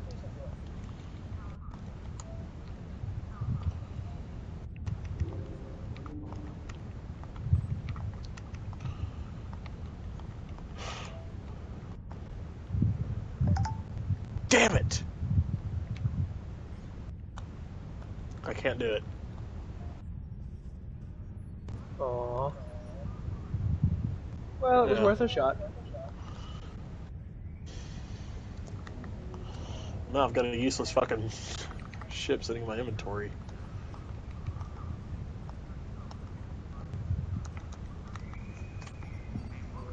Well, then it fits perfectly for you. some would say.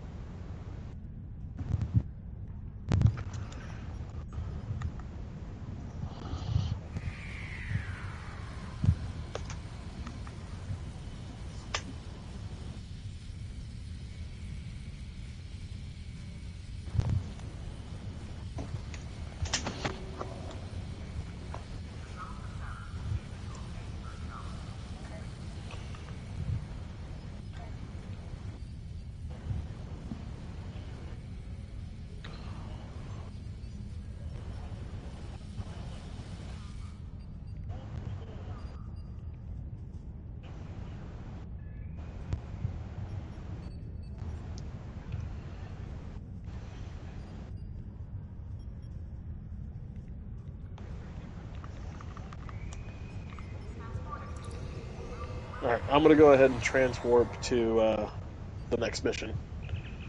So were you able to get that thing for him?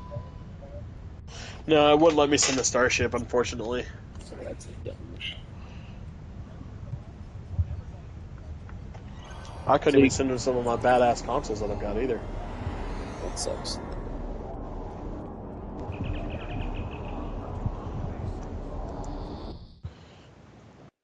Alright, while I wait for you guys, so number 4, the bioships of species 8472. The Borg, however, met their match with species 8472.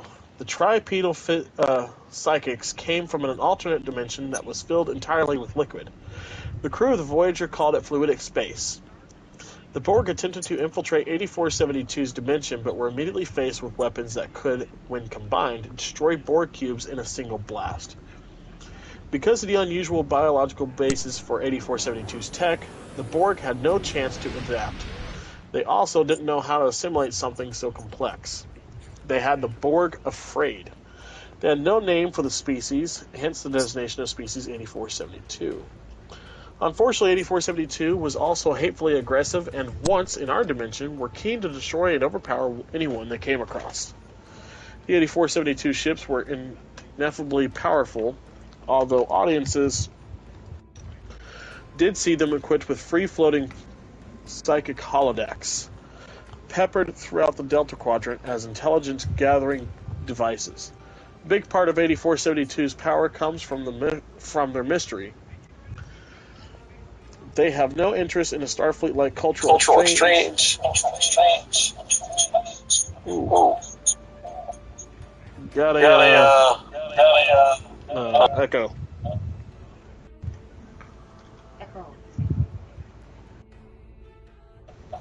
Like, how bad of an echo? Like I hear myself, and then I hear myself again and again. I heard that one.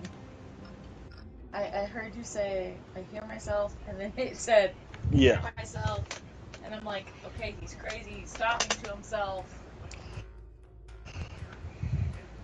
Puck finally dropped 0-0. Baby, the game's on right here. Oh. We're 3 minutes into the first. Oh. Doing the shadow play or what? Well, I think we're trying to figure out the echo. Any more echo? Oh, yeah. Oh, yeah. Yeah, it's still there.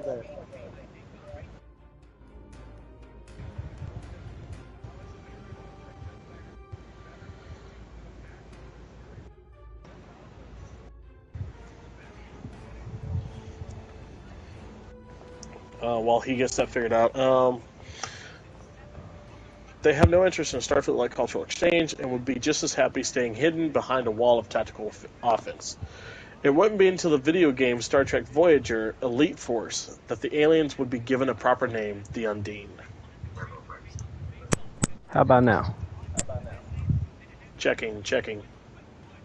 Nope, no echo. Okay. Alright, begin shadow play. Also, number 3 is the USS Protostar. The USS Protostar was central to the short-lived animated series Star Trek Prodigy, but is powerful enough to be unique in Star Trek. The Protostar, as its name implies, was powered by an artificially captured sun. Early in its development, and kept small enough to keep in the Protostar's engine room. The ship was only a prototype, so its engines weren't easily controlled, but when the Protostar drive was engaged, the ship's engines became super-powered, allowing the ship to travel many times faster than a typical starship. It could seemingly cross the entire galaxy in a matter of weeks, not centuries. The Protostar was not a comfortable ship and was one of the smaller, full-size starships built by Starfleet.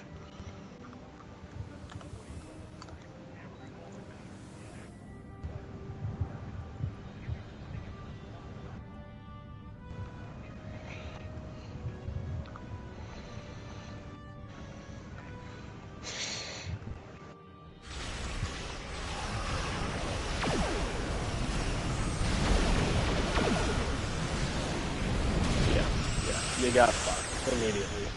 What you think was going to happen? Have you not been listening to this list? Yeah. I like how they're only activating one at a time. Right. Like a bunch of mooks. Like, you might have had a chance if you had fucking activated all 3 ships at the same time.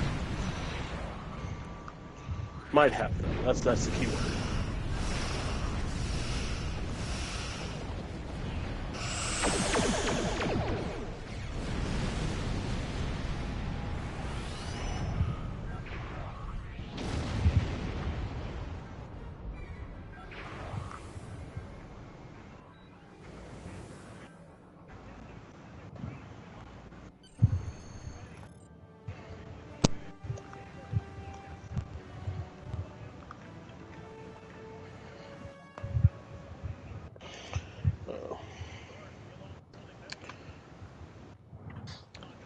It could seemingly house only about 20 to 25 people max. It was also equipped with an intelligent hologram, one that looked like a young Captain Janeway, that could take command in a pinch. A group of roguish teens ended up taking command of the Protostar and learned how to be better people because of it.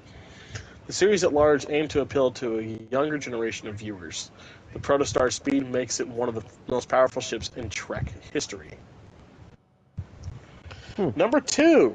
Fuck this one. Entirely. Oh, Lord. It's from arguably one of the worst series in Star Trek. Well, if Chris is saying that, then it's definitely bad. The USS Discovery A. Oh yeah, fuck that ship. Yeah. The creators of Star Trek... and no lube. The creators of Star Trek Discovery made their titular ship a little too overpowered, and I think they knew it. Damn it.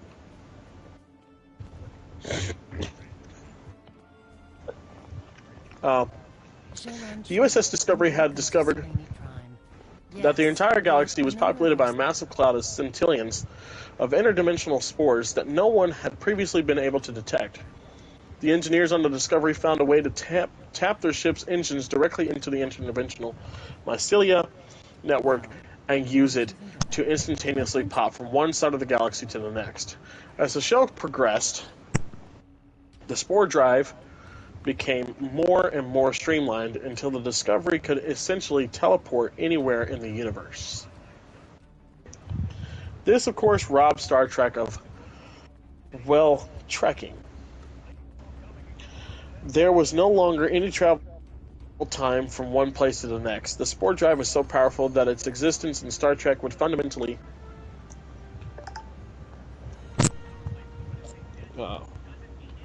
alter the fabric of the show. As such, the Discovery writers had to find a way to remove the Discovery from the known Star Trek timeline and throw it almost 1,000 years into the future. Once in the 32nd century, though, the Discovery was further upgraded by Ultratech. The USS Discovery A was given free-floating engines, super speed, and technology that the crew was impressed by. Personal transporters, holographic computer stations, this ship is great! The Discovery A is by far the most advanced thing ever seen on a Star Trek show for any length of time. Fuck that. Number 1, I actually kind of agree with this. But I also don't agree with the fact that the original series Enterprise did not make an appearance on this fucking list. That's bullshit to me. That's a different gripe for a different day, I guess.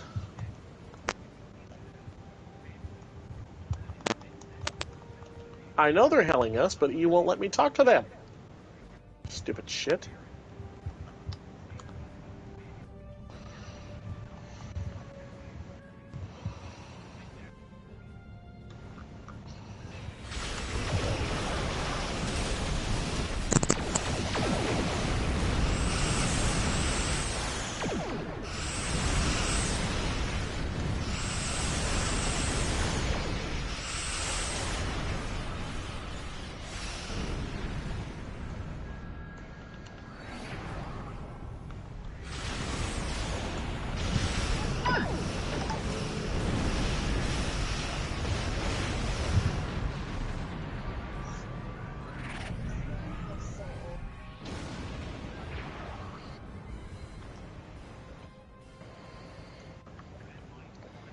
Anyway.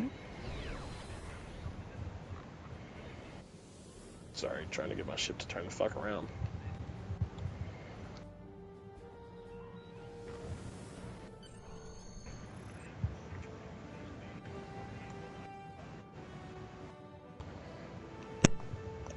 I keep getting these infinity lockboxes, but I can't open them. What am I supposed to do?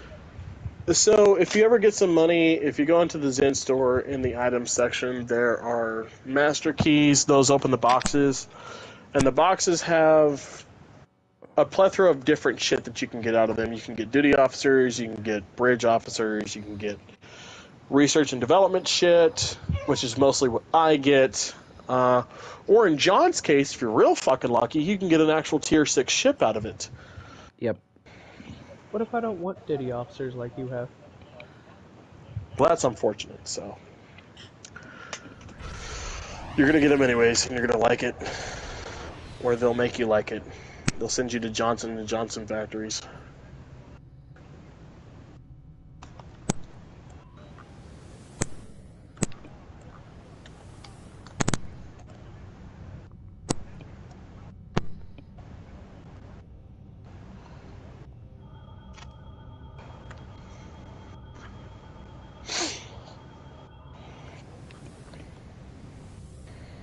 And number one on this list, though, is V'ger.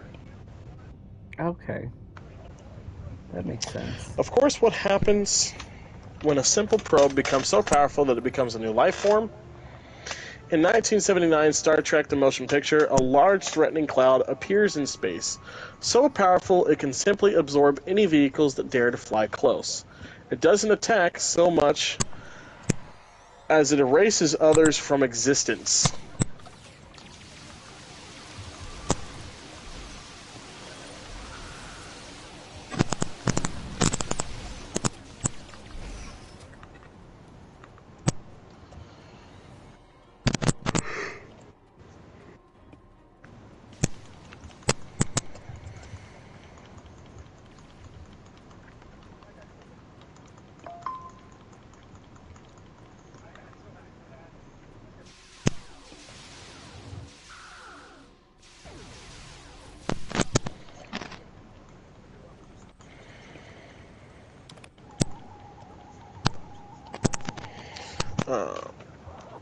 This is V'ger. It's large enough for the Enterprise to fly through for an extended period and not reach the center.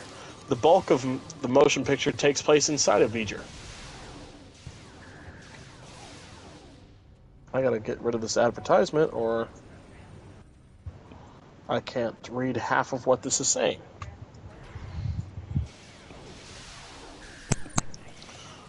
And I can't. It won't let me get rid of the advertisement. That's stupid. But okay, yeah, number one was V'ger. Cool. So, there we go. There's that, guys. There are the two, technically three,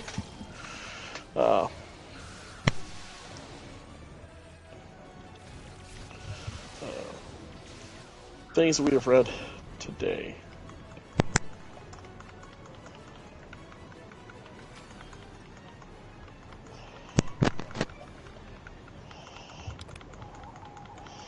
The The fact that the E was not mentioned as well, and the fact that the original series Enterprise was not mentioned is kind of bullshit. Because in all honesty, I mean, if you're going to put the D on that list, the E definitely should be there. Because the E was a lot more powerful than the D was. Oh, absolutely.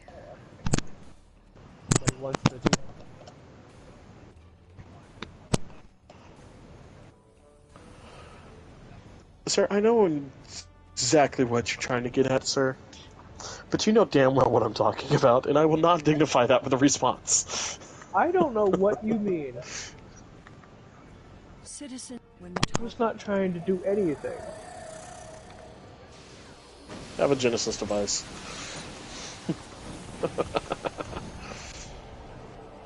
No thanks, I'm good.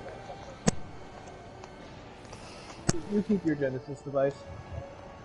I will do no such thing.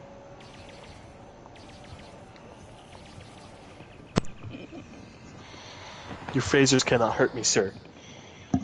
No more than you already have. You bastard.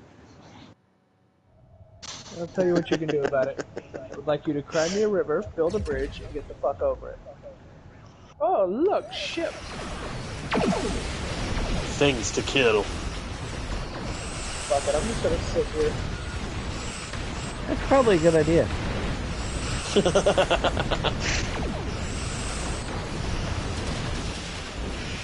Carter, just for reference though, next time when you join the team, what you can do to help you a little bit is when it says join, you have the acceptor or accepted match level. Try that one.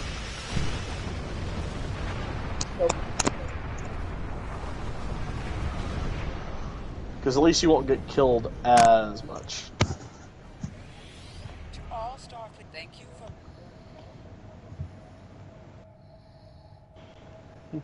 Look at the little Enterprise, it's so cute. Oh, look at the little Enterprise. Glad to have you here. Let's get to New Romulus. Excellent You idea, got it, Captain Captain Sean.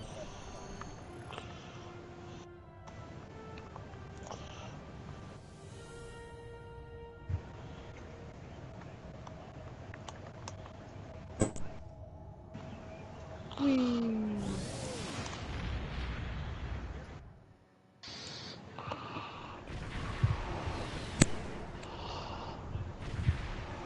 are grateful beyond words. Come on, boys. Let's fuck them up. Concentrate fire on the command ship.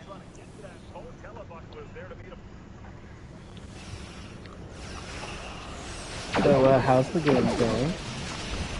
Oh, still 1-1 right now. But it's getting physical very fucking fast, too.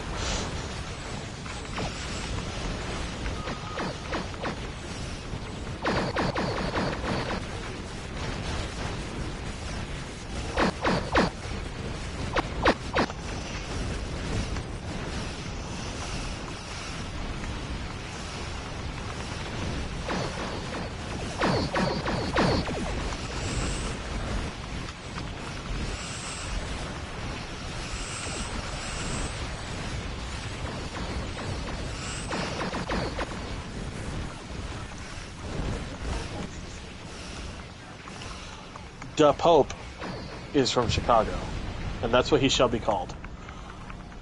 Not Da the Pope. Pope, no, Da Pope.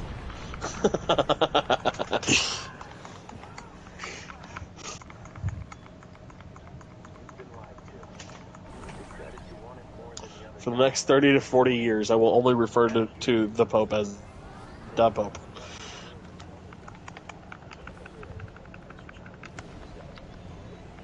He's gonna live that long. That's why I said 30 to 40 years. It gets him in his 80s, 90s. You know, it gives him a nice little span. Then again, he is a pope, and they usually go in their 60s, so he's got maybe 10 years. Not if he keeps disparaging Trump the way he has it. I think it'd be funny as shit he just excommunicates JD Vance out of fucking nowhere.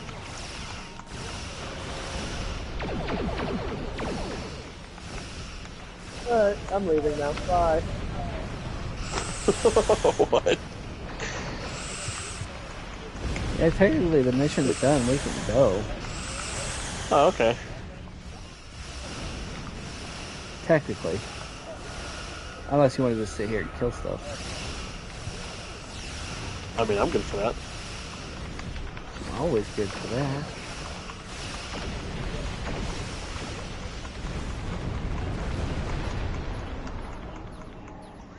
I mean, we got to get out of combat anyways before we can really warp out anyways. Exactly. Okay. Departing system now.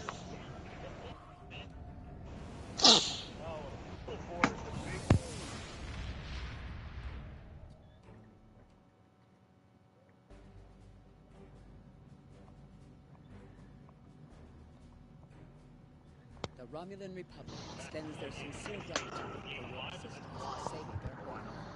I have new missions for you. There we go.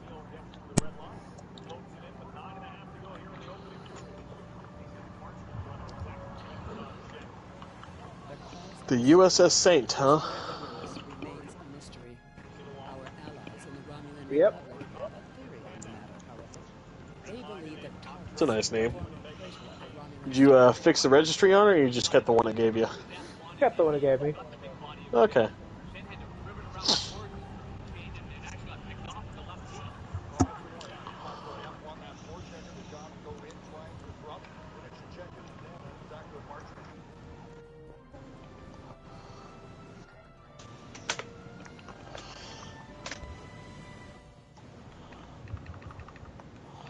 Traveling to Terrace. Man, a Engage. five-digit registry on a Constitution class. That just don't look right. It doesn't. It does not.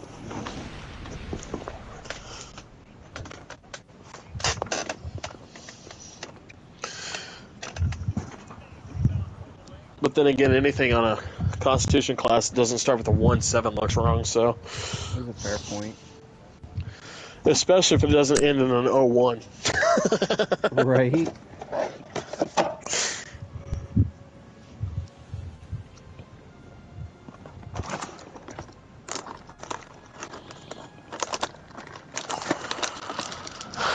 But of course, the game will not let us get away with that, because why should we be able to fly the Enterprise?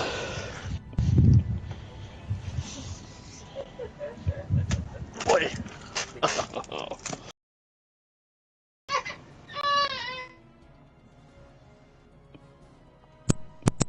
Oh man, he really likes to get in there ahead of us, doesn't he?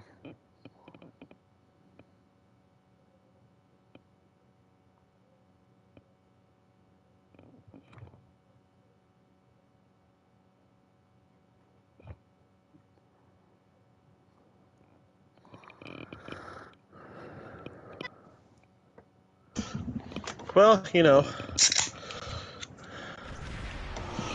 Get in there first. Get out of there first.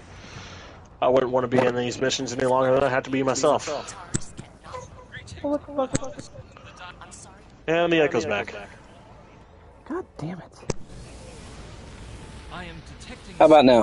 very rare minerals in the system, Checking. as well as the presence of No, no echo. It's possible that Taurus used the materials here to construct her weapon.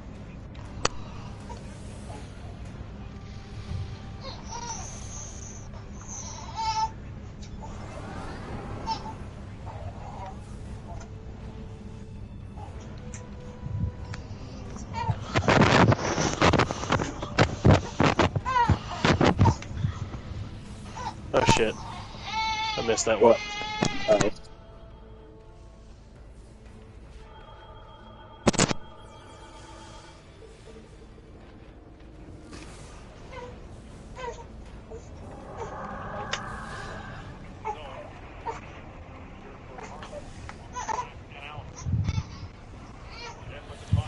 Come on, stars. Wipe them out tonight. No need to prolong their suffering.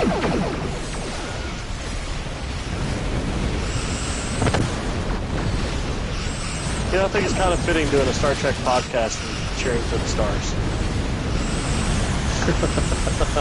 Yeah, I mean, I could see that.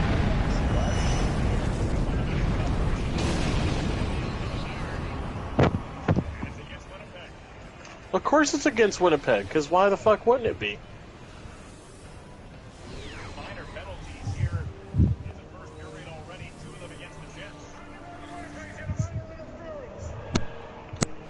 Goalie interference. You hate to see it. No, you don't. Don't fucking lie. If you're a Jets fan, you do, but no, I don't. I like these power plays, man. They're great. I feel like Scotty. Shit, I showed Hannah. We took a break from Strange New Worlds, and I showed her Star Trek 2009 last night. And I was just sitting there quoting the fucking movie. She goes, "Will you shut the fuck up and let me listen to it?" I was like, "No." I like this ship. It's exciting. She goes, "God damn it."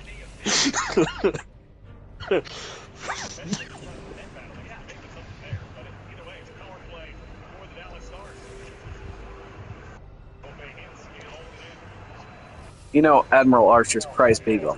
Hey, I know that dog. What happened to it? I'll tell you when it reappears. When it reappears.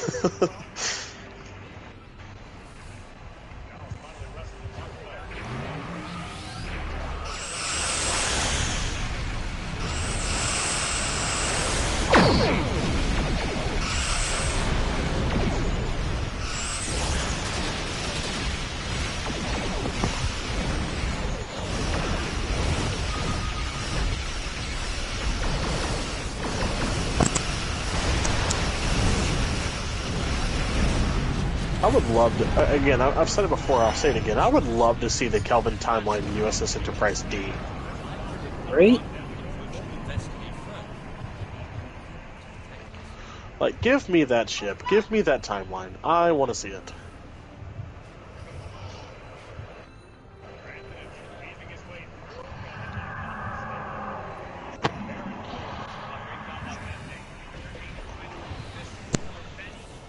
What happened here? We were attacked by Starfleet 7 Jones. So, okay, for our next episode, what should we do next? Should we do seasons 3, 4 of Deep Space Nine, or should we do Insurrection?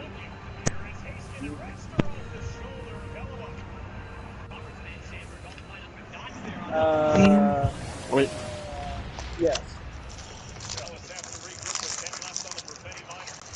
We should probably do seasons 3 and 4 of Deep Space Nine at least. Yeah.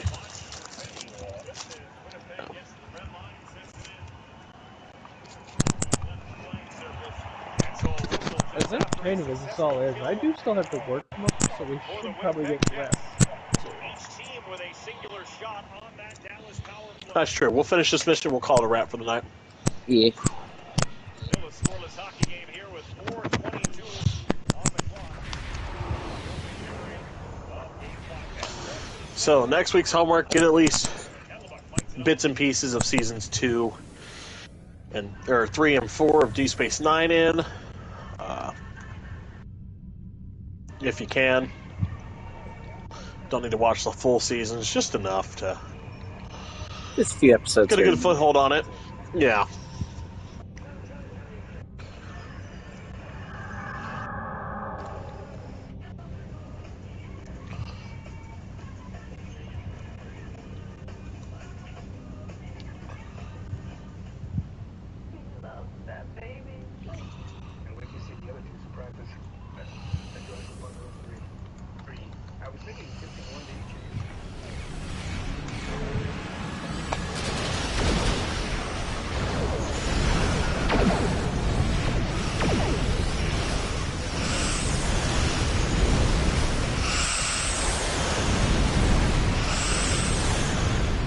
Yeah, I knew that was going to happen. I got too close. I was trying to pull away. His pull-out game wasn't great on that one. Joke's on you. Unlike Chris, I don't have any kids that I know of. Yeah, that's the key part that you don't know of. That you know of. No, go fuck yourself.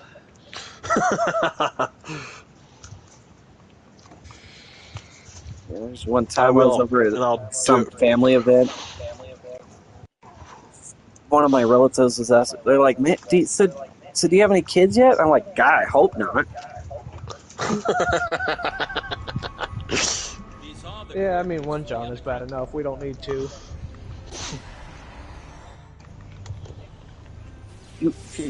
This world would not know what to do with two of me.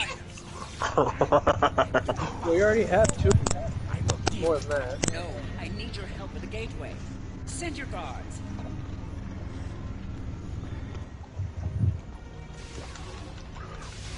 But you know what, Carter? I will go fuck myself right on the bridge of your starship.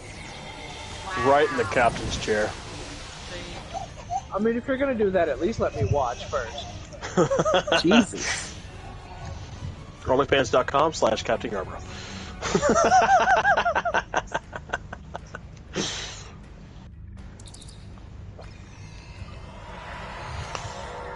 I think it's what? Yeah. I'm crying.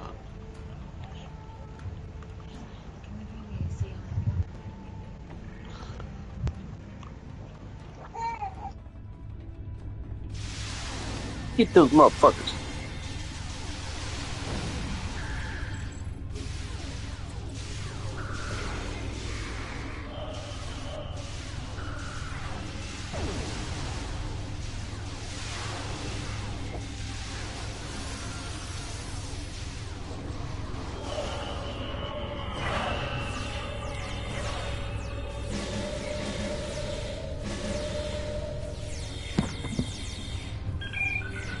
You know, honestly, I was thinking about it last night, when we and Hannah were watching Star Trek 2009.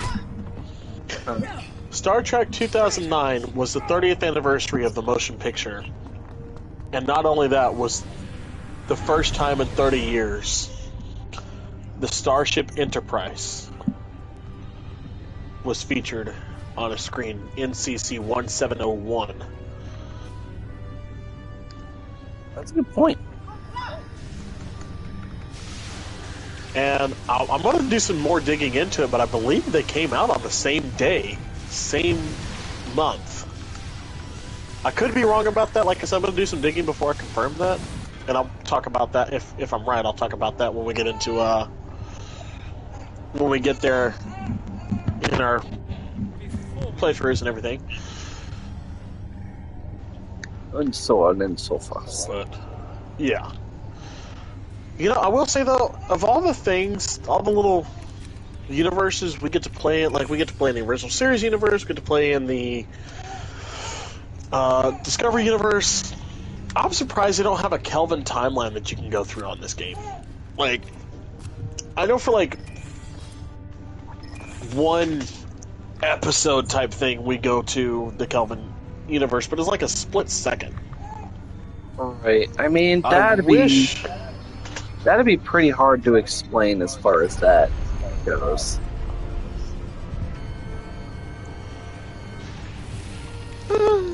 Yeah, true. That's true, I guess. That'd be a pretty hard one to justify. But, like, at the same time, like, I mean, what they could do with it is, like, if you choose that option, you get a whole different set of missions and everything. Like, you don't come over into the regular realm. You strictly stay Kelvin timeline. Right. But I guess that would be a lot more computing and graphics. That'd be a whole... Yeah. Which, I mean, yeah, that'd be cool. It'd be cool and all, but... Yeah. That'd just be a hard one to justify for the studio at the very least. Right.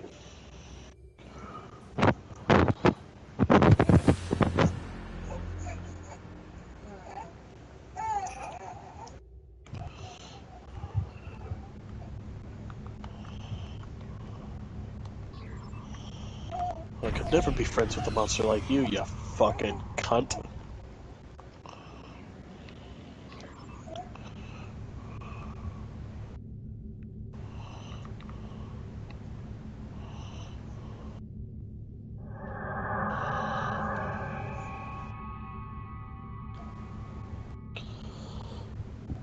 Prisoner transfer successful. Taurus is safely secured. I hope in a future episode this game puts out I can kill your bitch ass. I doubt that. I really do. Yeah, I doubt it too, but God. Alright. I'm going to report to Starfleet, grab my lockbox, and then I'm going to transwarp to Earth Space Dock. I'll see you guys there. We'll wrap up this episode.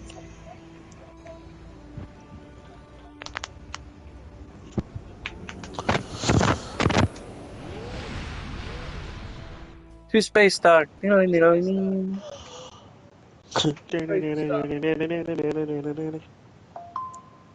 Star Trek, Star Trek.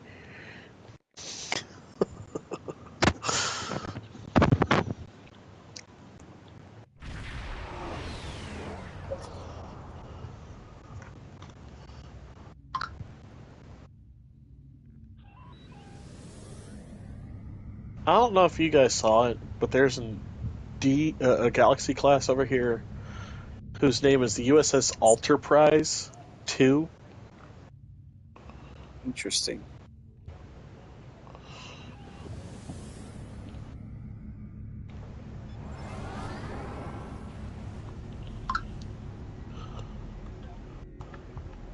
I call dibs on South Tower.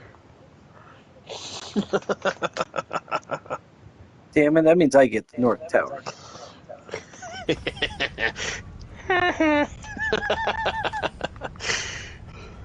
Alright, let's go invade Admiral Quinn's office. Because we don't know how much fun that is. Oh, yeah. Why are we invading Admiral Quinn? Piss him off, give him something to do. End of the first, nothing to nothing? Yeah. Hey, Admiral Quinn, do you like Genesis devices?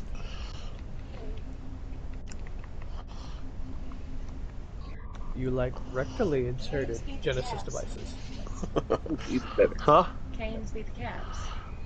They took the caps out of it. Holy shit. Ooh, right on the back of his chair. That would probably put a plant or two up his ass. Ooh, yeah, no, nice little bit of vines up your ass. That's probably not comfortable. Hold on, I'm gonna watch this on the stream real quick. Ooh, yeah, that's gonna hurt. That's nasty. Well, guys, thank you again for joining us for another episode of Two Captains, One Pod, featuring Ensign Carter, soon to be Lieutenant Junior Grade Carter, or Lieutenant for short. We're here at the Admiral's office because, we did some stuff we weren't supposed to. But, I put on my Admiral's uniform, so hopefully they'll go easy on me. I doubt it. But, can you sit in the chairs again? No. How the fuck could he sit in the goddamn chair and we can't?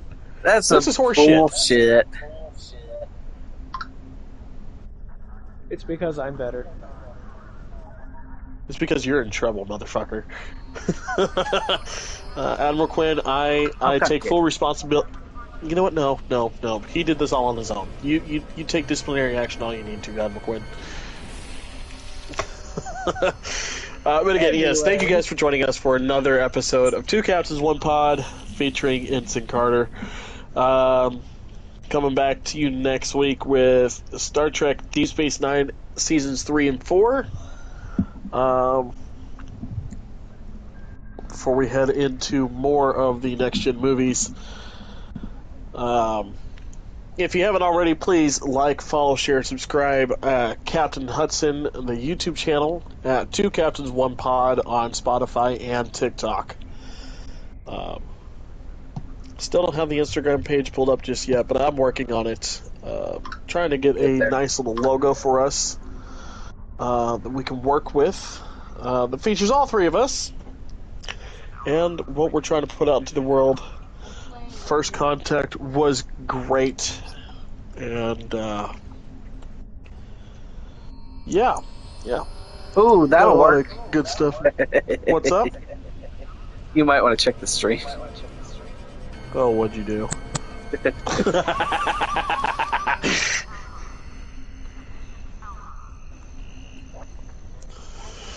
I dropped one right on the back of the chair there. This is gonna be fun. Alright guys, this is Captain Yarbrough signing off. Captain Hudson signing off. This is Ensign Carter, signing off.